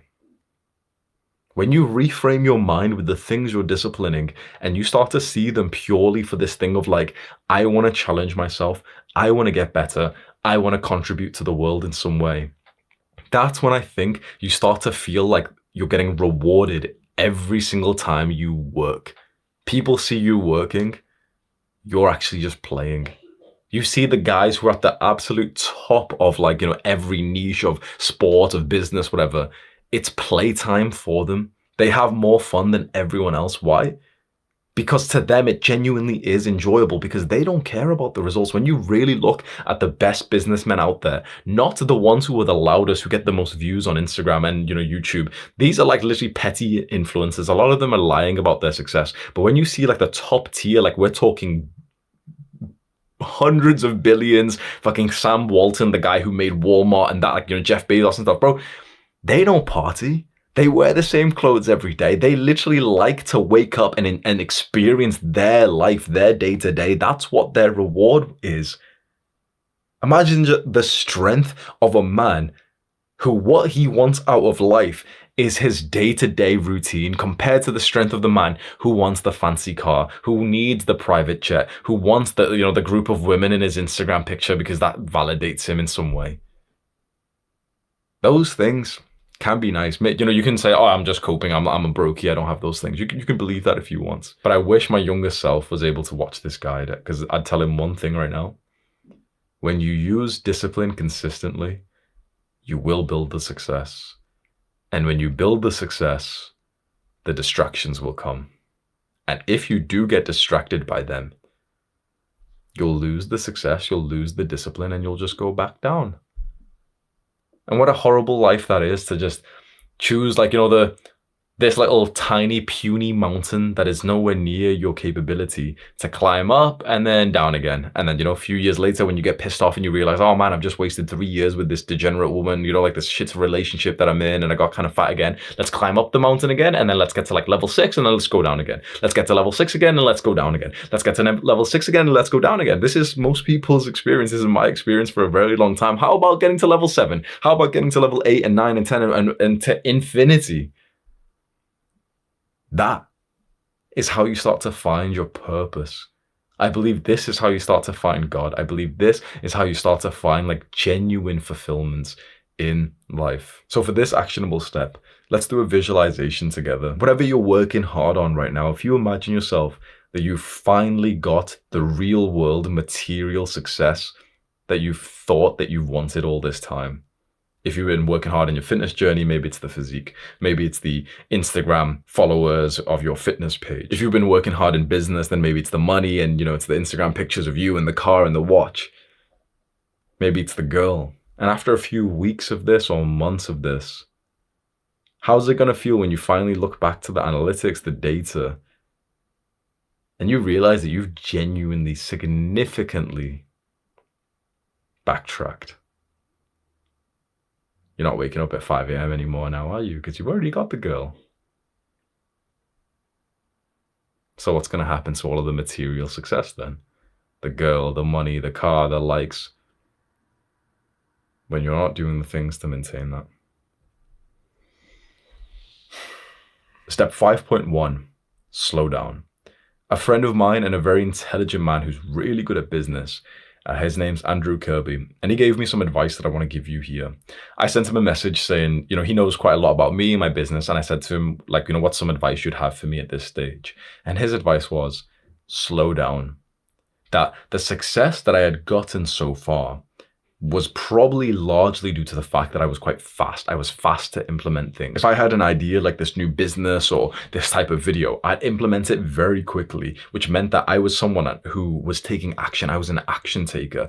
At the start of business, at the start of your journey in any endeavor for discipline, that is amazing. Later on, when you've already started to see success, that's actually really, really bad. So in his text message back to me, he said, in the early days, you're like a speedboat. It's very important that you can correct course and be able to realign yourself and, move quickly. But once you've built the success, it's more like a cruise ship. Set the direction and go there. You don't want to stop and alter courses too often. Thinking about that analogy, if you're closer to the start of this journey in some area, let's say with fitness, it's way better for you to move like a speedboat, be quick. For example, you get the thought, maybe I want to start going to the gym. You sign up to the gym immediately and literally go within 24 hours from now. You get the thought, maybe I want to try martial arts. You sign up to the gym and go literally within 24 hours from now. The same with, there's going to be so many guys watching this who want to be YouTubers, and they've been thinking about this for the last year. The route to success, like in these early levels, is literally just shut the fuck up and just start immediately, speedboat, go fast, make your first video within 24 hours from now. And then you'll start to, feel it out. You'll start to see what's happening. But if you're specifically watching this because you're later in this journey, or you know that you'll eventually get here, going fast is actually going to be a detriment. And this is something which I'm struggling with, because when you've been fast, that's how you get that earlier success. But soon going fast is a bad thing. When I go fast now, it's chaotic. When I go fast, I end up literally like abandoning a whole product that I've made. And I literally have refunded over 100 people in one day. Not only did I literally 20 or 30 or however much thousand it was left my bank account in one day, but also it just took fucking 6 hours to go through imagine manually going through it, for my assistant. And I did it as well because it was just a really, really hectic day. You don't want to experience something like that. And that's because when you get these ideas and these new fantasies and this new project that you want to build on, at this level, it's actually important for you to slow down and to really question it and to journal it and to ask a bunch of questions. And so the way that I personally do this now is with what I call a decision-making framework. It's just a list of questions that I ask myself when I'm making a decision, so that I end up making decisions quite slower instead of, just the decision being just in my mind. And often those are based on emotions. You've probably heard, you could literally have an emotion because you ate sugar yesterday, or you had too much coffee this morning. And that emotion coupled with some sleep deprivation, coupled with a bit of influence from something you've seen online, maybe one of my videos, you end up literally deciding on a decision that changes your future without realizing it probably just happened because you ingested sugar yesterday. At this level right now, any of these extra desires in your mind, any of these extra decisions could be extremely chaotic, and they could be very stupid. And so my decision-making framework, which I'll walk you through right now as an actionable step, is one way where it forces me to take a few minutes to be sat here. Often I do it first thing in the morning when I'm literally just here in front of my computer with the list of messages, the list of questions that I have to put a decision through. And I'll walk you through it right now. Here's the exact step-by-step protocol, what I do, right? So for example, my mind could have just generated a thought, a desire of, should I make this new product? Should I change the style of my videos? These are huge, huge questions to be thinking about. So this is what I put them through.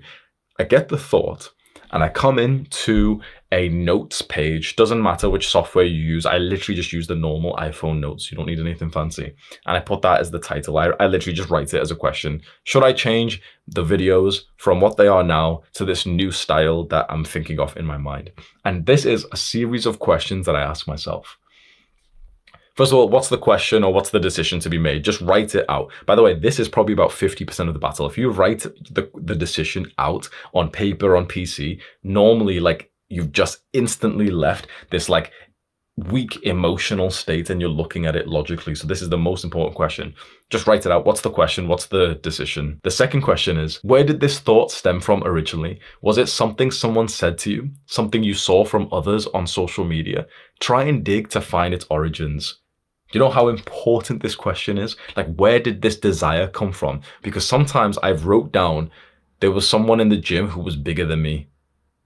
And then I'm realizing how stupid it is. Or I've wrote down, I saw a fucking Andrew Tate short, and that's where this desire, this decision has come from. And I'm like, okay, that's probably a stupid place to make a decision from. So just by writing, okay, I saw something on social media, you kind of realize oh yeah, this decision's probably stupid as fuck because it's come from a low quality place. The third question is, what is the dream result? So of this area, what is already your big goal in it? So for example, for me with YouTube, it might be a specific goal. I want to get to 5 million subscribers next year, or it might be, for example, more of a wholesome intention. intention of like, I want to contribute to the body of knowledge? What is like the end point that you're first trying to get to? Then an interesting question.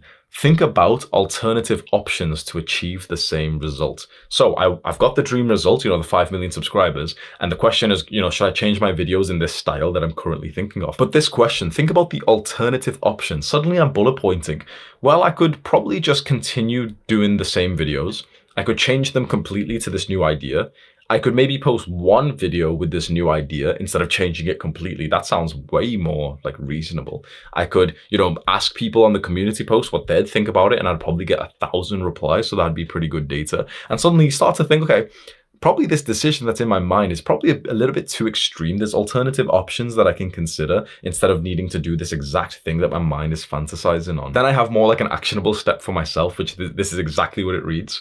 If this is a big decision of high leverage, go and get a response from a smart person first and see what they say about this decision. And so I've got a list of like smart people that I know. We've got Andrew, we've got Victor, Sam Ovens, Chris Williamson, my brother, my girl, ChatGPT. Literally ChatGPT is like a smart person that I ask these questions to, because sometimes I've had these decisions and big desires and I've ended up speaking to like one of these intelligent people and they'll be like, Hamza, you're overthinking. This is like way too dramatic, or something like that. Like another person who's not emotionally invested into this will look from the outside and tell you, no, your thinking's not right here. It might be better doing it like this. What's making you think that? Then I have a question. What would my 85-year-old self think about this decision? This is something I learned from Alex Hormozi, like one of his videos, he spoke about this, where you think of like this grandpa frame. When you imagine yourself either really elderly or maybe on your deathbed, what would you think about this decision? Is it minor? Would you look back and think like, okay, this was just stupid? Oftentimes this kind of calibrates my life a bit differently, because right now I'm super work obsessed. Like that's where I am in life. But when I ask this question, what would my 85-year-old self think of this decision? And for example, the decision is something that might take me away from my family or my girl or friends or something. I'll often ask myself, what would my 85-year-old self think? And I'd write, oh yeah, he'd probably think it was just silly that like I already had quite a lot of success and money and subscribers. Why was I sacrificing something that mattered more? And finally, the last point of this framework that you can copy to make decisions is literally just the text, which says decision made with a colon. And the idea is that I just write like, okay, what I've decided on. This here takes a few minutes, but it takes you out of this emotional state and it makes you slow down. And just that could be, honestly, like this might save you years of your life. You might end up like, because decisions are really how we become successful. Decisions is, it's discipline. What are you going to decide today? Is it the easy path or the hard path? Are you going to decide the long-term thing or the short-term thing? When you become slightly better at decisions just because you've got a framework like this, your life might change forever. So I'm actually very happy to share that with you. And I really do hope it serves you as well as it served me. Step 5.2, be strict with yourself, but tolerant with others. By this point, you've already started to build a great level of discipline and you've started to see the success of that, which is wonderful. This is where many young guys, they've asked me, how do they get their parents on self-improvement? How do they get their friends to start working out and quitting these bad habits? Through my years of doing this work, I've always advised, let's help them, let's do this, try and do this, try and do this. And I'm slightly ashamed, but I understand now that I have never been able to help someone in this situation. Every young man, which is over maybe 100 or 200 by now that I've spoke to of this specific problem, comments and video calls and whatever, right? It has always failed. Like our plan to help this young man help someone else, it's always failed. Why? Because you can be strict with yourself. You really want this, right? You really want to improve your life. You really want to get the success and everything. You're here watching a video like this. And so me giving you this advice and being a bit strict with you works. But the people in your life, your friends, your family, they don't care as much. They might say that they want this, but they really don't. I understand how saddening and depressing it is seeing the people you love waste away. But you can't force anyone to get onto self-improvement and be disciplined and to delay gratification. These things are hard enough when you really want them. And so when there's someone who doesn't even want them as much, there's not much hope there. But there is something practical that we can do. You set a fantastic example. You lead by example. You keep disciplining yourself. You keep getting to the next level. You don't indulge in the desires that arise, the success that leads to the distractions. You keep disciplining yourself. And maybe, hopefully, One day, the people that we love will be inspired by that, and that's when they'll come towards us. That's when they'll really, really want to change, and that's when we can maybe help them. When I moved back home here to my parents' house when I was 22 years old, I was a very different man than what my family knew. My family knew me as like, the video gamer, and they'd probably smelt like my room smelling of cum for 10 years, right? And suddenly I came back with this idea of being disciplined, and I'm doing these crazy things that it was lockdown, but I would literally get a weighted backpack and just go for runs, and I'd go run specifically through like wet, muddy fields and everything just to get uncomfortable. And I remember this moments when I started waking up super early, and it felt amazing to do it, really disciplined, and I felt really strong. I'm listening to Can't Hurt Me by David Goggins, and I wake up. It's the silent, quiet enthusiasm of the nighttime, or of the morning time. It's like 5 a.m. and I go downstairs and I've got my earphones in, listening to Can't Hurt Me, and I'm filling up the water bottle. And my dad walks in. Now, my dad wakes up super early, 5 a.m., 4:30, whatever, and he's going to go drive the taxi. And he walks in through the kitchen, and he's almost like taken aback. He's probably shocked because he's never seen me awake at the same time that he wakes up at 4:30 to work, right? And his youngest son, the guy who's been a degenerate for as much as he's known me, who's been addicted to video games, is there in gym clothes with earphones on, filling up my bottle. And he says, like, wait, what? Oh, like, oh, you're awake. Couldn't you sleep? I remember saying to him, like, oh, no, I'm going for a run. And I promise you, the noise he made was, eh? Like, like Asian parents, eh? Yeah, about that. He says, he's asking me like if I'm okay and everything, and could a nice sleep. I said, no, I woke up on purpose. It's pitch black outside. This is not something that, me or my family do, like, this hard discipline stuff. It's pitch black, it's probably cold. And still, I literally went for a run at this point. Fast forward a few years from that moment, and my dad's went through a transformation of his own. He's reduced how much alcohol he drinks. He's improved his diet. I see him training. He goes to the gym. He plays badminton. And for most of all, for the biggest thing that he cares about is cricket. And over the last year, he kept on sharing like screenshots to our family group chat of like these, the websites that post like a cricket results, like a match results. And his team keeps winning, and he keeps getting like man of the match. And he's the bowler, and he keeps getting like promoted or whatever, like recognized. He's the team captain now. Now, of course, this is his effort, of course. But I can see, like, maybe, I'm taking a bit of the credit, who knows? But, like, I can see a bit of a link between, like, me being there at 5 a.m. and being this excellent example for myself and for my family and for the world. And my dad, and maybe, and hopefully, in some ways, getting inspired by that and thinking, yeah, like, we work hard. Yeah, we kind of, like, exercise and everything.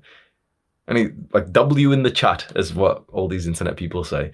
My dad is the team captain of his cricket club now. So, yeah, that's just my story, man. I think that's the best way to help the people that you love. Set a fantastic example. Step 6, what to do when you fall off. At any point during this journey, whether it's straight away or when you've built up a good level of success, there must be a bit when this climb starts to dip down. There must be. When you look at the graph of success in any area, weight loss, business, subscribers, whatever, hopefully you see over time it goes like this, right? Sweet. When you zoom in and you see like, really what it looked like day to day, it's like this. It literally feels random. If you've ever tracked your body weight every single day on like a bathroom scale, so you're seeing how much you weigh, this, right? It's not like it's just exactly like 170 pounds and it goes down by 0.15 pounds every single day. It's, so it's completely like linear. It's not. It's so weird. It's like you could eat the same calories, drink the same amount of water, and for some reason your weight tomorrow will be 2 pounds lower, even though like you ate like a cheat meal today. And it's like, it's always like this until you zoom out and it's been a week, it's been a month. Now you see like more of a trend. This is what we need to get used to. There's gonna be many days where you feel like you've fallen off. It's this, like this day. And so what do? Because for a lot of guys, when they experience this day, that's when they'll change their plan. That's when they'll be too fast. That's when they'll start thinking, oh, I've got to hurt myself more. I've got to, I'll double the cardio and I'll eat even less. And I'll do this. I'll get super, super hard, right? That's the wrong mindset.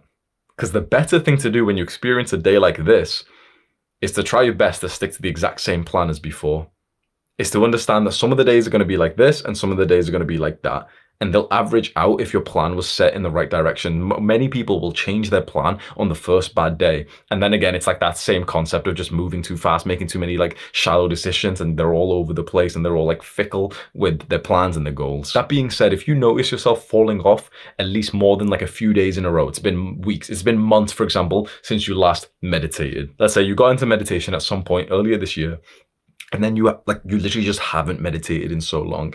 Many people will live with that regret inside of their mind and not really do much for it. Defining the problem is 3/4 of the answer. Just literally just writing down the problem. So if you're here right now and specifically, you've got this vague pain in your mind of like, I've been slacking in meditation for the last 6 months, you just taking that from your mind and writing it down, pen, piece of paper, or like I use iPhone notes. I've missed most of my meditation sessions for the last 6 months. Why? Then your brain will actually start to be productive. Why have I missed it? I don't really want to do them. I don't find them fun. I'm not sure if they're actually that productive. Then you start asking more questions. Is this reasonable? Is it rational? Is it logical? Probably not, because, I know the scientific research, meditation is proven to be effective. Maybe I'm just coping. Maybe I'm just procrastinating, but I just don't know why I'm not getting consistent in it. Then you ask some more questions. You almost have like a step-by-step, as we did with the decisions, but with like, I've fallen off framework. What could I do to get back on easier? Well, I could start doing meditation in my morning routine again, because I was really consistent when I did that. I could reduce the time that I meditate for, because in my mind, like, it's hard to start meditating with 20 minutes again, but if I started with like 3 minutes for the first week, I could easily do 3 minutes. And, a week from now, I could do 5 minutes, and 2 weeks from then I could do 10 minutes. And, a month or 2 months from now, if I just maintain 10 minutes a day, that's already really good. But I reckon 2 months from now, I could probably be back at 20 minutes a day again. Maybe the problem's just that like, it's too hard to get back into right now, which makes sense. And your brain starts ticking and it starts saying like, oh yeah, well, that's really reasonable. This is like a really practical way to get back to it. I can just progressively overload if I made it super easy today. And you have like 4 new strategies to get back to it. Most people will literally like see themselves not being disciplined. They'll keep messing up on their goals. They'll keep getting into a rut, and they'll never really just ask their brain properly with, pen and piece of paper and like note taking or whatever. Why is this happening? Most people just keep it inside of their brain. And your brain's thoughts at times like this is always very jumbled. It's kind of like if you imagine, like a pair of earphones, like wired earphones, and you put them in your pocket and then you bring them out and it's like all in like a ball. That's what your brain's thoughts are like. And here's you like looking at the ball and like, you're getting stressed that it's a ball every day. Writing things down is like when you take those earphones and you start to unravel them. And here they are now organized. That's 80% of the battle. So if you've been getting this thought for the last while of like, oh man, I'm not consistent in this thing. I keep slacking in my workouts. My workout performance is trash. I keep skipping my diet, whatever it is, right? I keep relapsing. Just asking the question, why is this happening? Why am I going through this pain? Why am I specifically relapsing? Why am I grabbing my phone halfway through the day, lying in bed, and then ending up relapsing again? And the answer might be so like simple. You might just literally just say like, oh, it's because like I'm just bored, because at 4 p.m. I've got nothing good to do. So I just get bored and I just end up fapping again. How could I solve that? I could have something to do at 4 p.m. Like go on a walk or read. Okay, let's try it tomorrow. So this is exactly what you do if you find yourself falling off. You create yourself a I've messed up system. You've got like these few reminders that you can have. You only need them on for like a couple of days till it becomes, like a bit more clear that that's the new habit that you're going to have. And then finally, but very importantly, you document this mess up, this rut, somewhere that you can look back on. Again, iPhone notes works really well.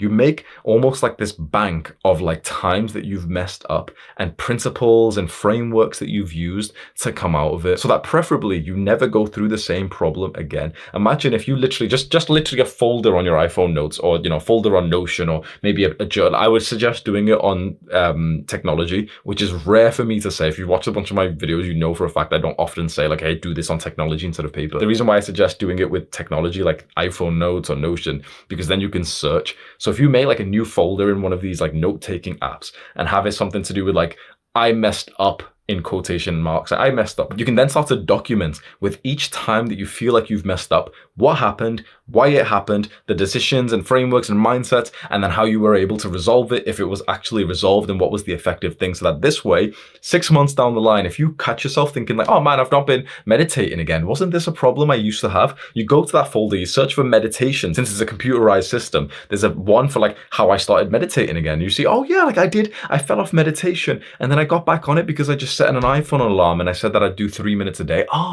Recently I've been saying that, it's got to be half an hour a day. I get it. So it's got to be just, all I've got to do is discipline myself to just do 3 minutes, and maybe there and then in the daytime, if I want to do more, I can do. But if I discipline myself for 3 minutes like I did last time, that worked last time, I can try it again. Soon you start to have this collection of these problems that you've went through and ways that you've solved them, because a lot of problems you go through are just going to be similar. I learned this from a billionaire named Ray Dalio, and he calls this like principles for life. So here's your actionable step. Create your I messed up system right now. Just spend a few minutes really, like, because you know yourself quite well. What would work for you when you find yourself quite aware and vigilant? Okay, I've slacked recently. I've been missing this thing. I've not been doing this quite well. What would work for you? What questions should you ask? Should you write this on paper? Should you ask people about it? Should you journal and write a note? And how could you in the future, when it's likely that you might make the same mistake again, end up having some kind of place you could look back on to have this like collection of knowledge on how to like recover from this rut? Set up this system right now. You don't have to completely copy mine. You know yourself quite well at this point. So you know, okay, I've fallen off on these things. These are the things that I've gotten back onto. How do I consistently set this up so my future self is less likely to experience the same pains that I'm going through today? Step 7, remember why you started. By now, I've taught you all that I know about discipline. I've encapsulated a few years of my life being like hyper focused on discipline and self-improvements in this guide for you.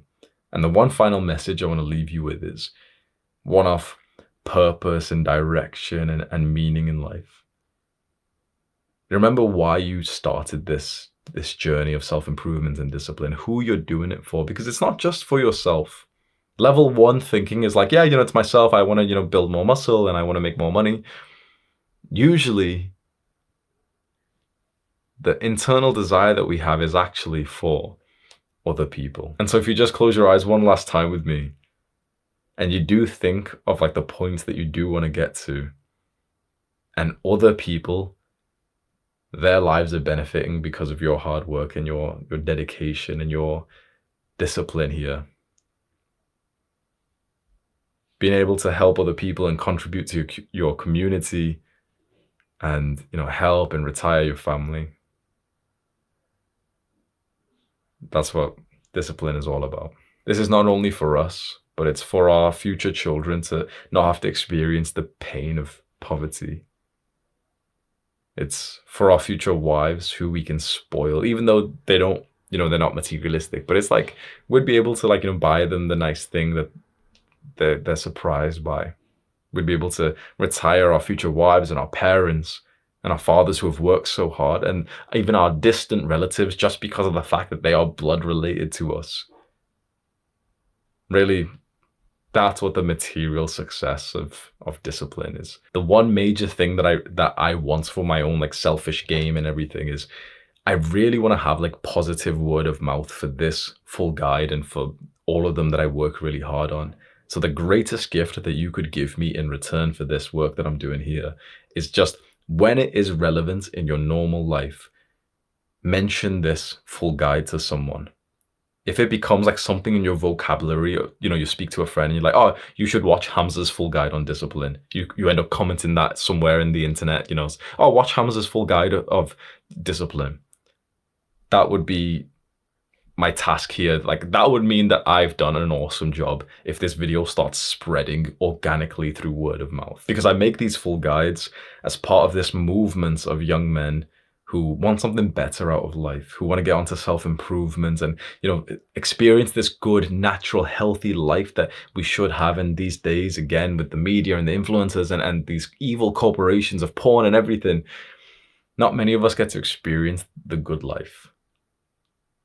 And I've realized that for me, it does seem like maybe my core desire, you know, my core purpose, or maybe one of like the purpose layers is to teach and to add to the body of knowledge, like the education of young men. That's something I feel very strongly for. So that's why I do what I do. I just want more guys out there to learn lessons like this. Finally, if you want to continue learning on this topic, it's super normal for a YouTuber to end their videos by trying to get you to watch more of their videos, but I'd rather direct you to the resources that I've learned from.